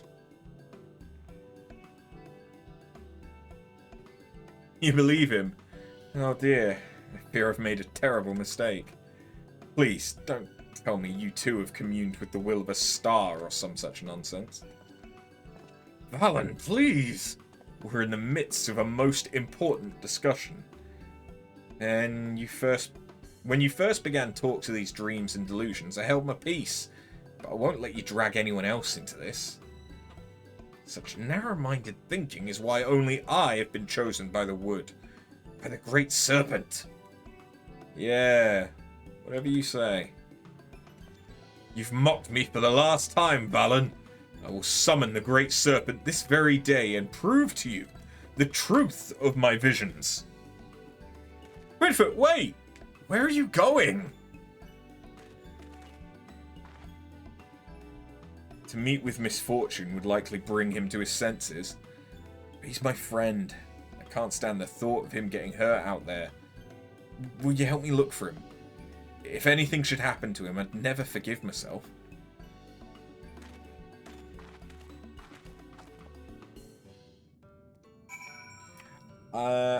I kind of remember this. I think this is a multi-step quest line.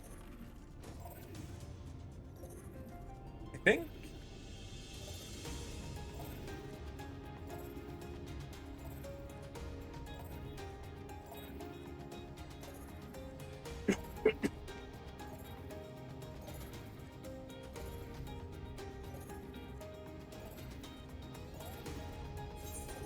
Of course, I do have the ring of the great serpent of Ronka.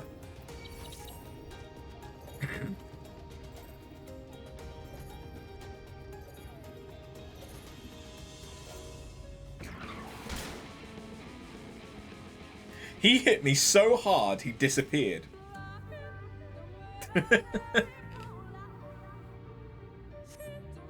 Over there! I think I see him.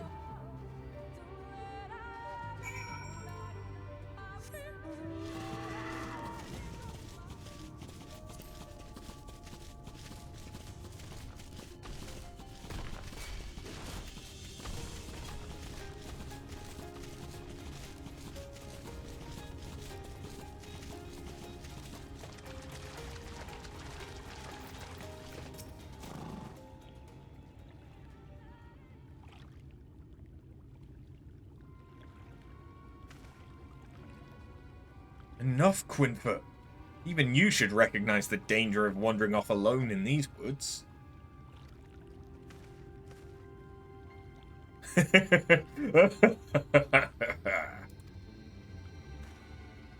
really have gone mad, haven't you? Mock me all you like, Valen, but now you will bear witness to the truth with your own eyes. Behold, the divine protector of Ronka, the great serpent of legend. No, it can't be.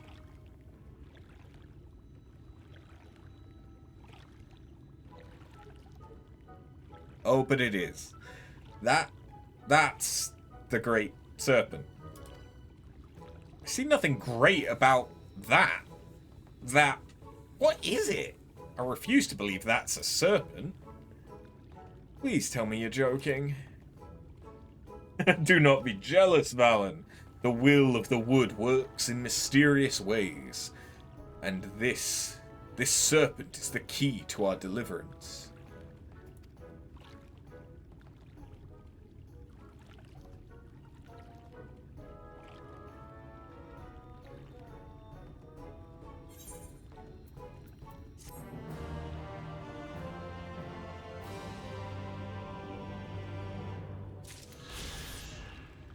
Yep, it is multi-stage. I thought so. O great serpent, I beseech you, grant me the strength to defend the Knights Blessed. to stay the impending calamity that threatens the Great Wood.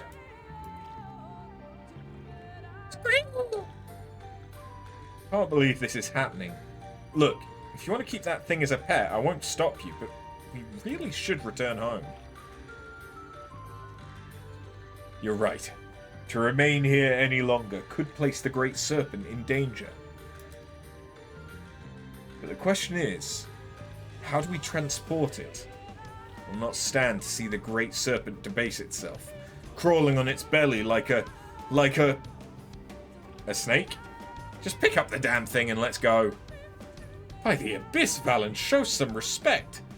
I should be the one to carry it, but I fear I am yet unworthy of such a burden. But you could protect the Great Serpent from the threats of the Great Wood, be they beast or sin-eaters. And now you mean to drag Master Matoya's guest into your schemes? What will the others think when she walks into Slitherbow hoisting that thing about? Have a good night, Misty. Cheers for coming by. Here, put it in this sack. I will do no such thing! It's clean, dry, and most importantly, you can bring it into Slitherbow unnoticed.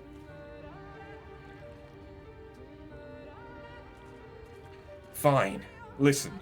The fate of the Great Wood quite literally rests in your hands. Goes without saying we can't afford any mishaps. I suppose we've no choice but to help him. I'll go ahead and find a place to keep his pet away from prying eyes.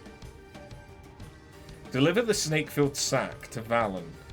You'll have 150 seconds.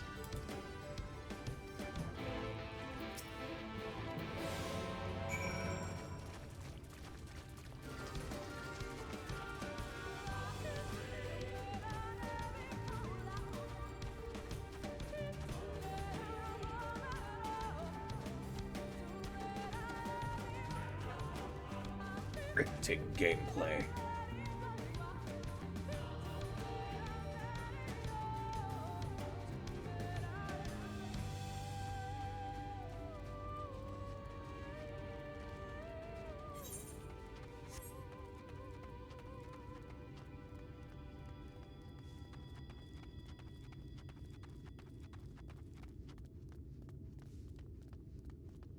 Just keep running, just keep running.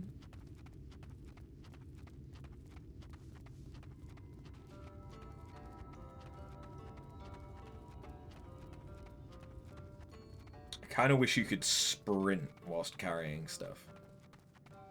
Maybe if I'd thought ahead, I could have pelotoned.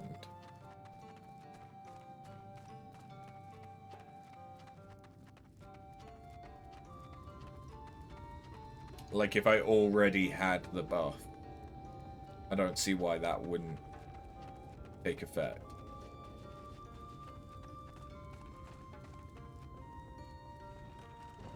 Wait, not this one. It's the next one that we want. Yes. Here should be safe. For now, at least. Let's have another look at the Great Serpent, shall we?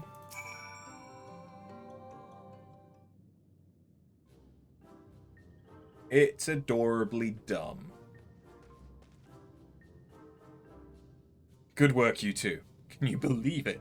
The divine protector of the Great Wood here in Slitherbow. Within a sack of burlap did the champion carry the divine beast, and beneath the slithering boughs of the Great Wood did they find shelter. Chapter 31, verse 5 in the Gospel of Quinfort. Pay him no mind. He's merely referring to his dream diary. For the last time, it's not a diary! Have you forgotten how the Gospel foretold the events of that fateful day 2 years ago? How can I when you remind me of it every day? You continue to doubt me, but soon you'll see. Together, the Great Serpent and I will save this village, and all of the Great Wood from oblivion.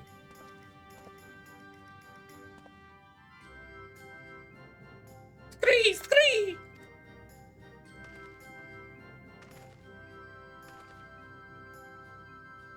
What have we gotten ourselves into?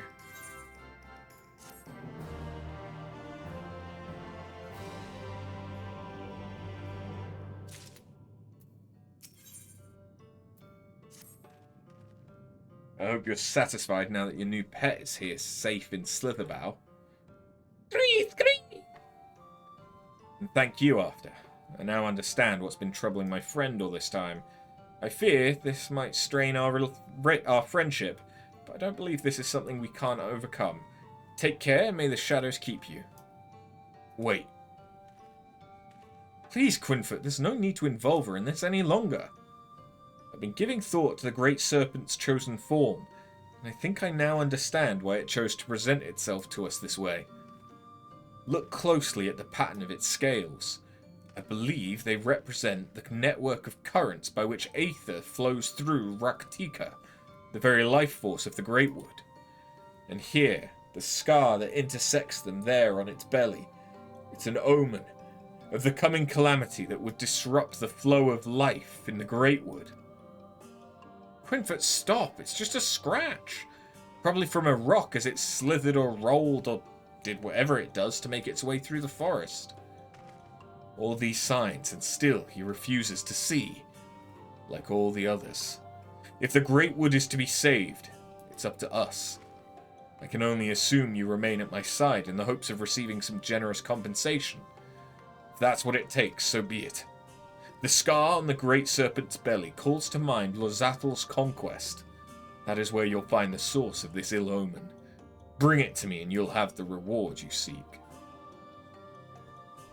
I should remind you that he's still only an apprentice. Wouldn't expect much, if anything, for your troubles. This is what happens when you spend too much time around interesting individuals. Still, can't deny that life would be boring without him.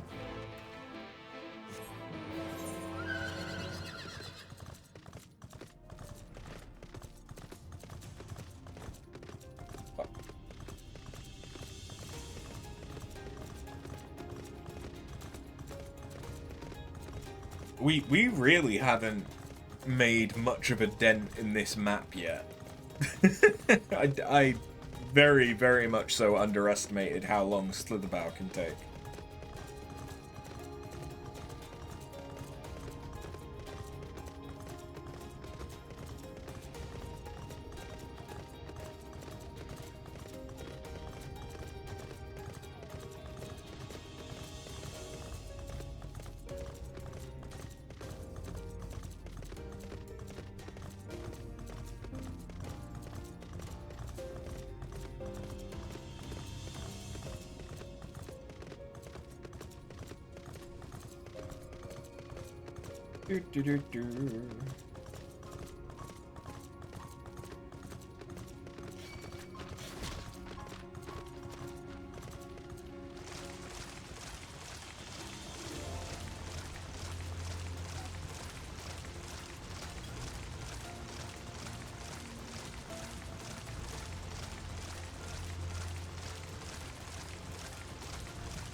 So what the fuck am I looking for?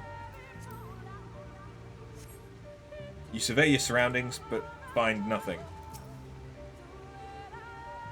I guess I should not try and use the same spot again now that I see there's multiple.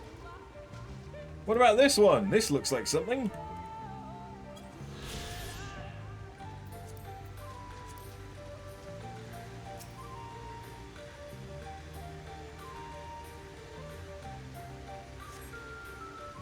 Nope.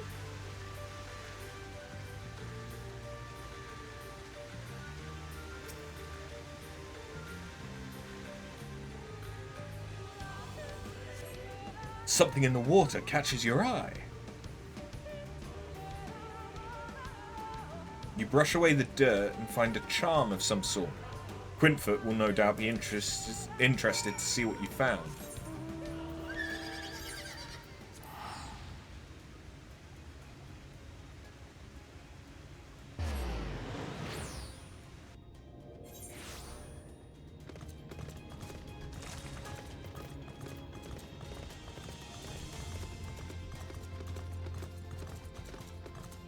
This isn't right. Oh yeah, I remember getting confused about which one to go into multiple times now. That's a memory. Come, show me what you found. Could it be a charm of some sort? Was it exactly where you said it'd be? Then that means your visions were... Now do you believe in the Great Serpent? Fine, fine. The Great Serpent is real. More importantly, that charm seems familiar. I think I've seen the children use them for their incantations.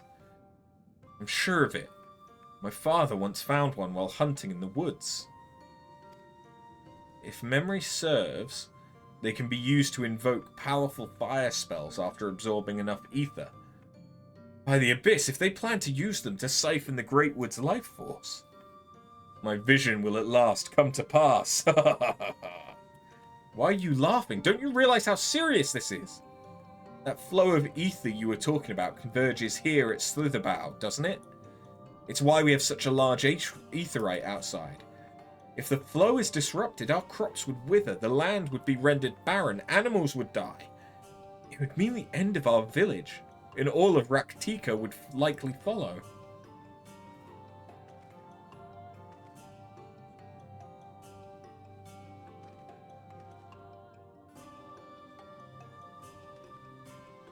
O Great One, I beseech you once more, grant us the strength and the wisdom to avert this terrible crisis. Scree, scree, scree! Seeing them like this makes the whole thing seem like nonsense, but there's no denying Quinfet's been right about what would happen thus far. We have to figure out what the children are up to before it's too late.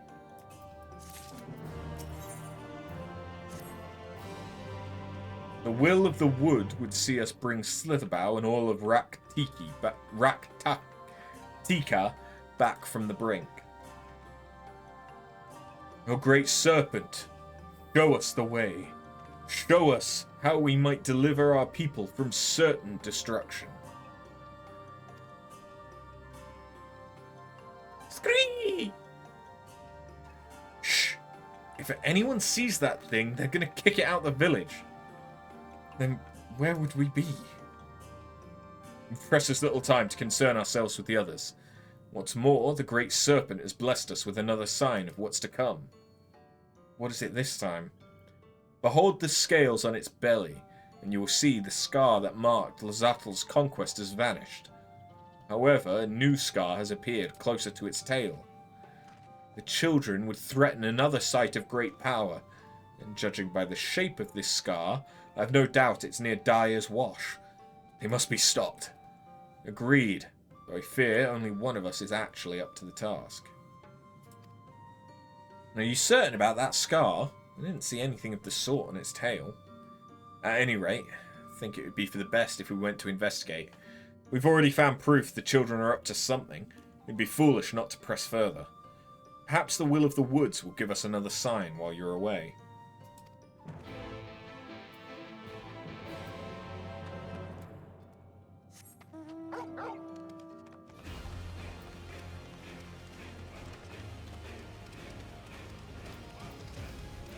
This would have been considerably easier if I did all of this after unlocking Flight.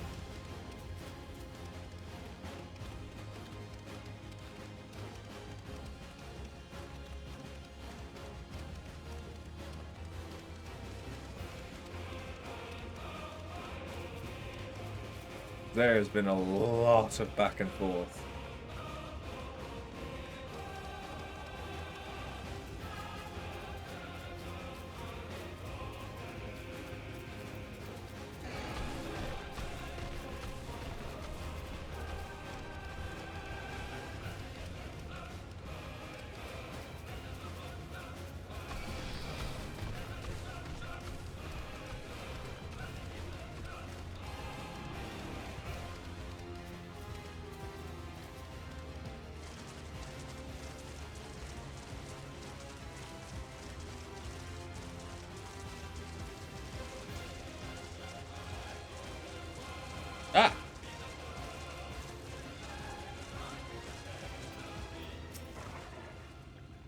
Fool, you cannot stop us!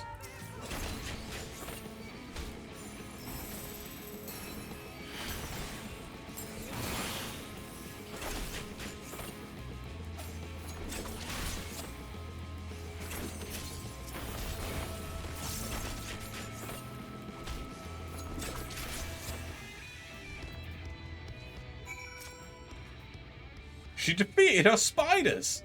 Let us away. There is still work to be done. Give chase that you might learn more of their schemes. Oh yeah, I really should have saved this.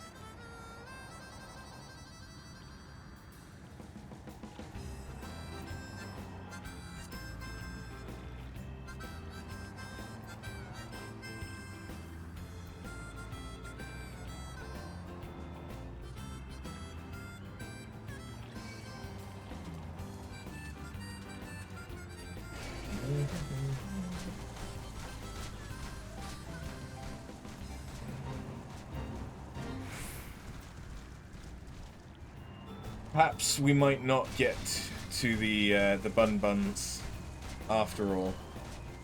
I mean, no, we should get to them, but we probably won't interact with them very much.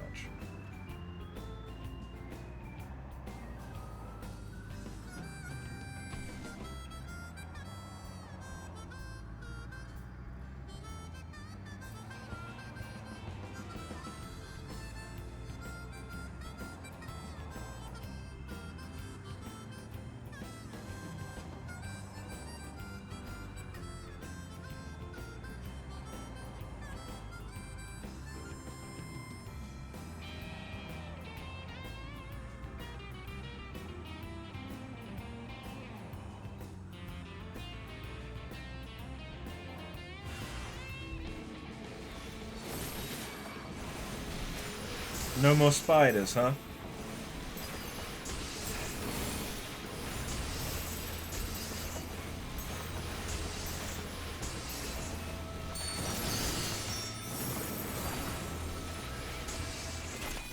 Get fucked.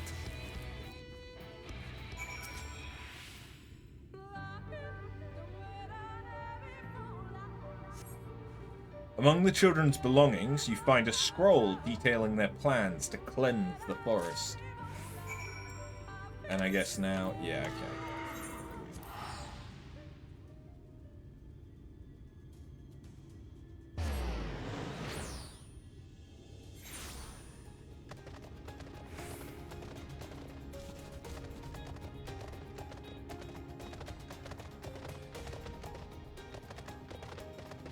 Oh, I went in the wrong one again.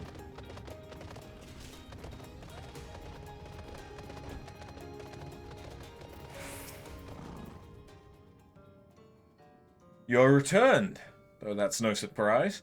I entreated the gods for your protection with a hymn from the Gospel of Quinfort. They would not, could not deny my plea. Scree, scree, scree! Shadows give me strength. Were you able to find anything?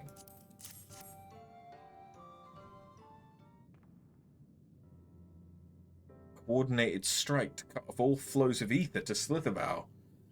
Beggars belief they could love the forest so, yet be so blind to its needs. We need further proof of what the children are up to. We have to tell the others, defend the sites they mean to befoul, and destroy those magicked containers. Explaining how we came to know all this will prove difficult, of course, but I'll not see all your hard work wasted. We must also give thanks to the great serpent who first sensed the children's ill intent. The divine protector who thought us worthy vessels to carry out his work. My heart swells to know the will of the wood smiles upon us so.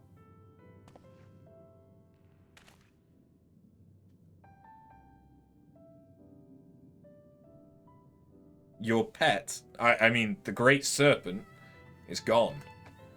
It was there just a moment ago. We should go look for it. No, my friend. The great serpent has fulfilled its duty in protecting the Greatwood, and so it returns to slumber. Is that so? Perhaps it really was the great serpent. If you truly mean that, Valan, then perhaps you're ready to learn the truth of its origins. And it would start from the very beginning. It begins with the sizable crystal in Lake Tusu Mekta, we know as the fruit of the Protector. If the legends are true, it dates back to a time preceding the Empire of Ronka. There he goes. I suspect I'll be getting an earful for the rest of the day. But I think our work here is finally done. I wish there was some way I could repay you for all your help. Though I should probably go while he's still swept up in his lectures. Take care. Hopefully we'll meet again soon. Though this is largely an assumption based on my visions noted in chapter 2, verse 17 in the Gospel of...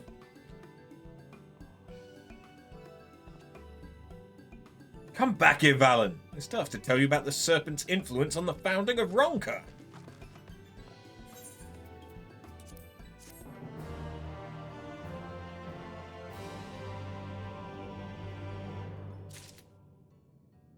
Okay, but yes, that is the end of that little chain of side quests. I forget what that ends up unlocking. It might be something that's needed for the allied society that's in here. Not in here as in Slitherbow, but in the Raktika Greatwood. After, the guard told me you left with Master Matoya to Woven Oath. And no sooner do you return than she locks herself away in her chambers without so much as a word. She knows how I worry when she leaves without telling me. She's safe, and that's all that matters. You must be hungry after such a journey. Why not have a seat there by the fire? The stew will soon be ready.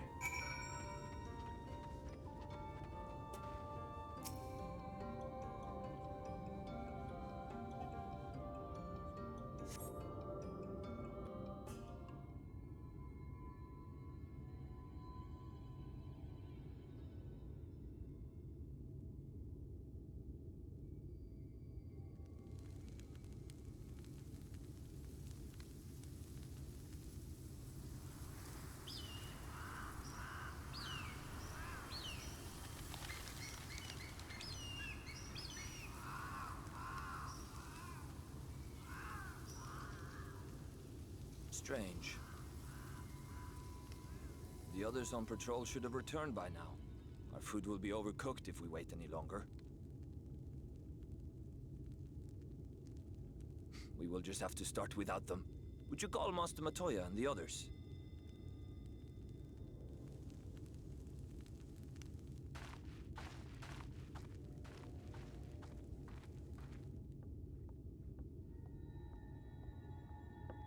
I tire of these games, Urianger. Why do you pretend you cannot see it?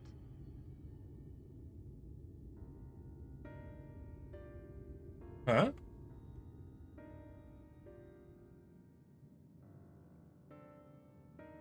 The blessing may spare her the fate of becoming a Light Warden.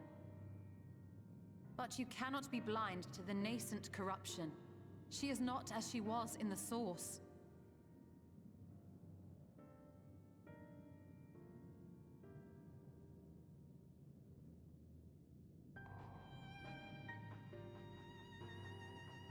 Though I have no proof, I fear that the light which poured forth from the Wardens was not negated at all. I fear it was absorbed, that she has been suffused with their light.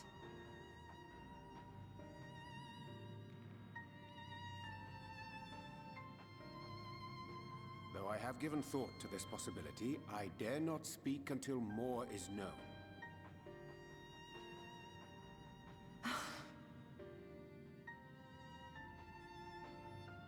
By the time you deign to enlighten us, it may be too late, if it is not already. Urianger, I know full well, after all these years, that you have only the best of intentions.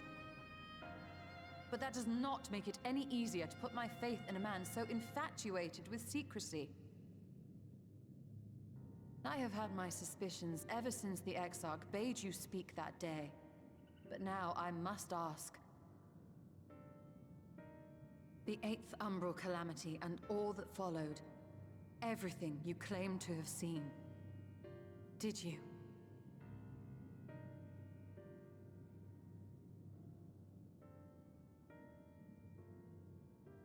Help! Someone help! The Umorans have come for us! We're under attack! Oh, for fuck's sake.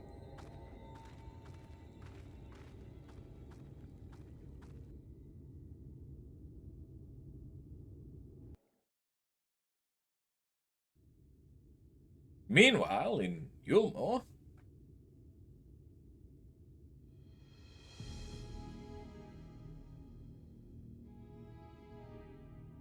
Ah, great. The fat fuck.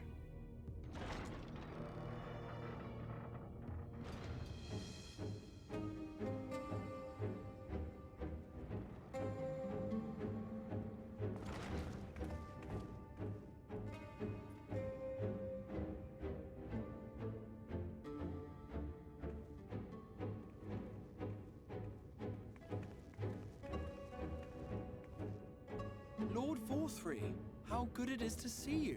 How long has it been? Not since your inauguration, unless I'm mistaken. Too long, at any rate. May I say how humbled I am to be invited not only into your city, but your home. You are as generous as ever. And you as disingenuous. Let us dispense with the pleasantries. This merry band of dissidents people are calling warriors of darkness. They have slain sin-eaters, and by all accounts the Crystarium is complicit in their villainy. And now I hear reports of your people obstructing my soldiers. So I must ask, what exactly do you think you are doing? I might ask you the same thing. It should be clear, even to you, that defeating the Light Wardens represents the world's only hope of survival. Even now, the people of Lakeland and Ilmeg rejoice in the return of night. For 100 years, they yearned for a means to fight back against the Sin-Eaters, and at last they have found one. Yet you choose to stand idly by and do nothing. Why? Why? Because this hope you cling to is nothing more than a fever dream, an exercise in futility. Even should you slay the Sin-Eaters, the world as we know it is beyond salvation. With what little land and resources remain, the people would be free only to starve. Before long, they would turn to violence, then to war, and ultimately usher themselves unto oblivion.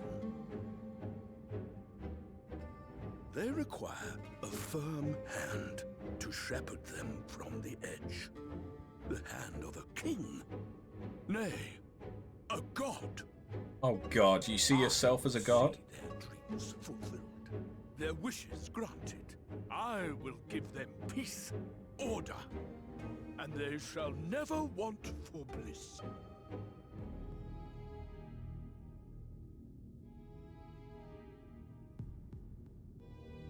Men are fickle creatures who entertain vague ideals without the faintest notion what they cost.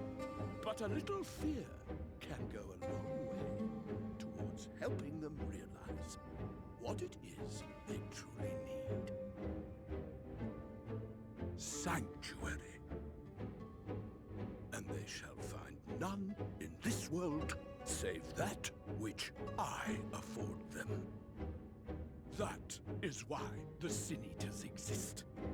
To unite the world under my dominion. A paradise fit to grace the 8th Umbral era. What was that? A minor epiphany, nothing more.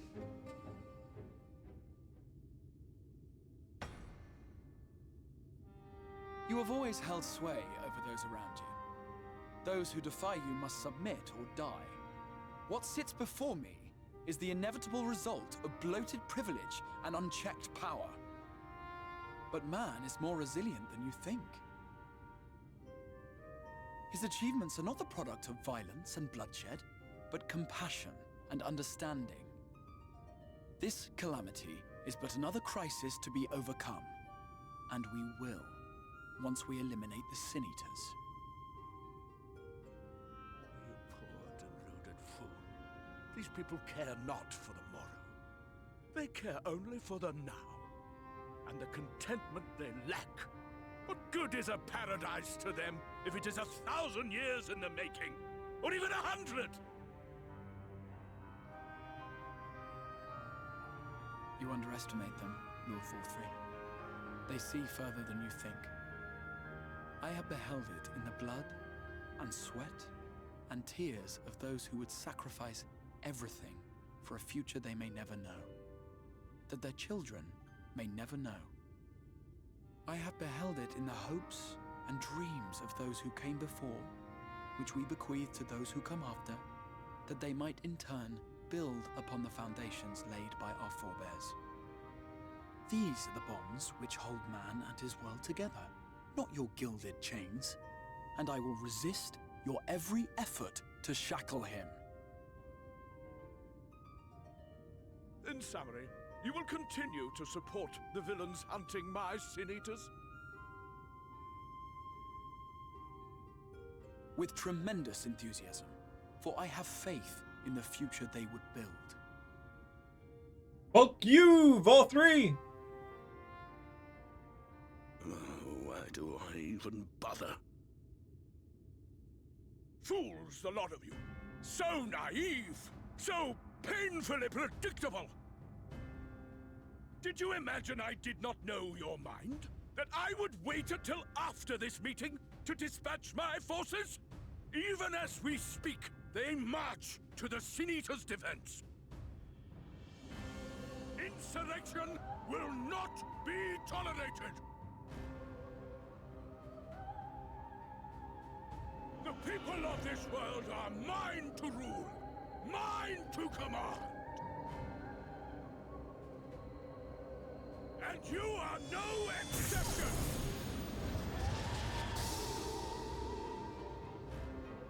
What?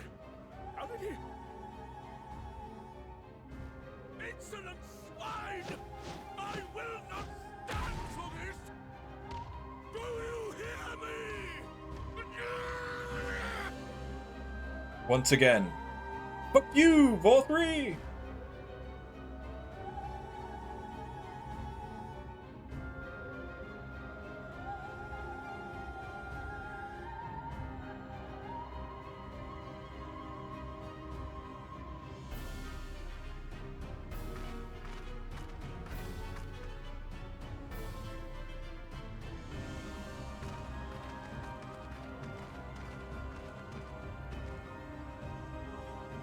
Speak for the Knights Blessed? I do. I presume that is your doing. If you've come to parley, I must insist that you first return him to us.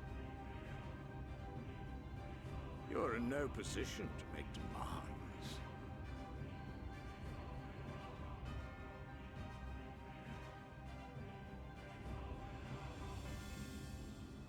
By Lord Vorthry's decree, Raktika now falls under the governance of Yulmore.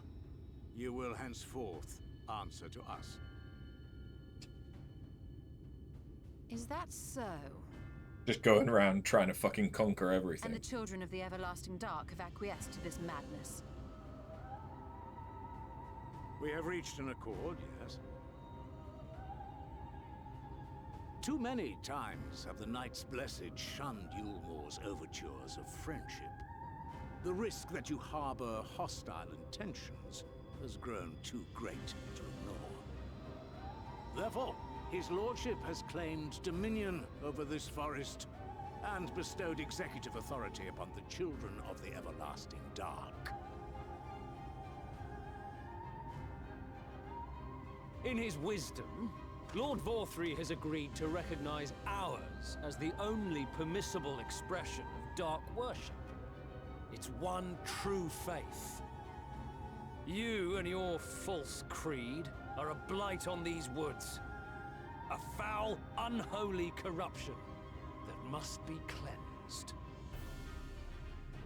Little wonder the Warrior of Darkness visits both Lakeland and Ilmeg, yet shuns Raktika. Your perverted teachings hold blessed Shadow at bay. Dude. I'm here. You have accepted the yoke of Yulmore to spite us, then? Fools. Darkness will never return to these skies while they hold sway. Those of you minded to obey his lordship are to make for Woven Oath with all haste. We will leave you, but you may have time to prepare. Woven Oath? Are you suggesting we abandon our fate to join those zealots? What has your faith afforded you thus far? Nothing! We will guide you along the righteous path. And should we refuse?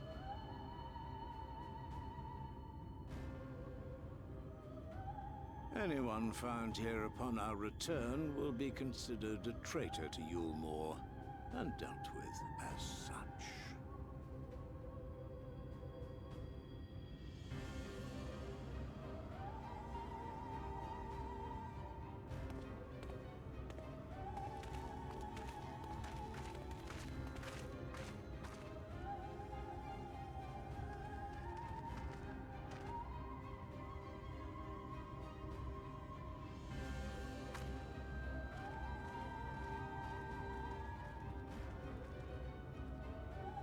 We will discuss these developments after I have tended to our casualty.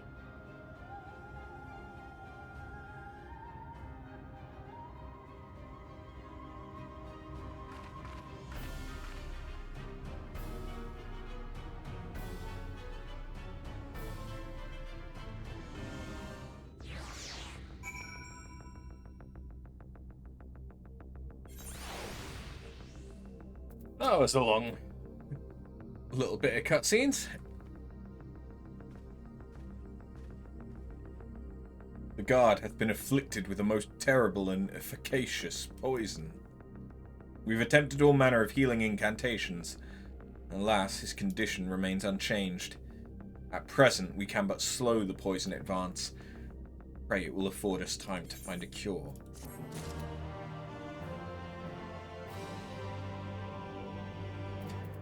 Unfortunately, I think I'm going to make a liar out of myself. Because I am pretty sleepy. And I want to try and get a decent night's sleep. So, let's quickly...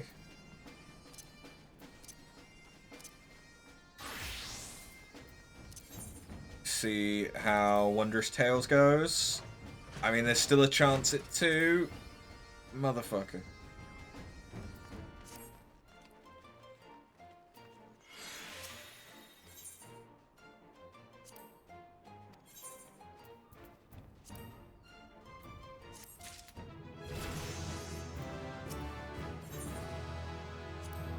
I'll get another one. Yeah.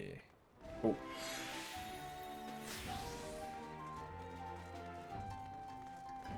Okay. All right.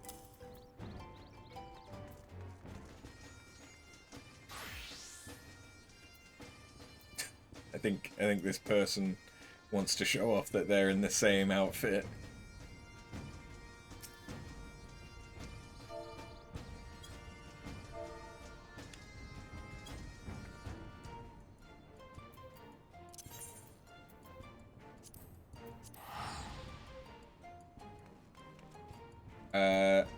Right, yeah. I'm gonna call it there. I was hoping that we would get to meet the Bun Buns, but unfortunately not. Oh, my back. So I guess we will meet them the next time. Thank you very much for watching, and I will catch you, well, next time. Later.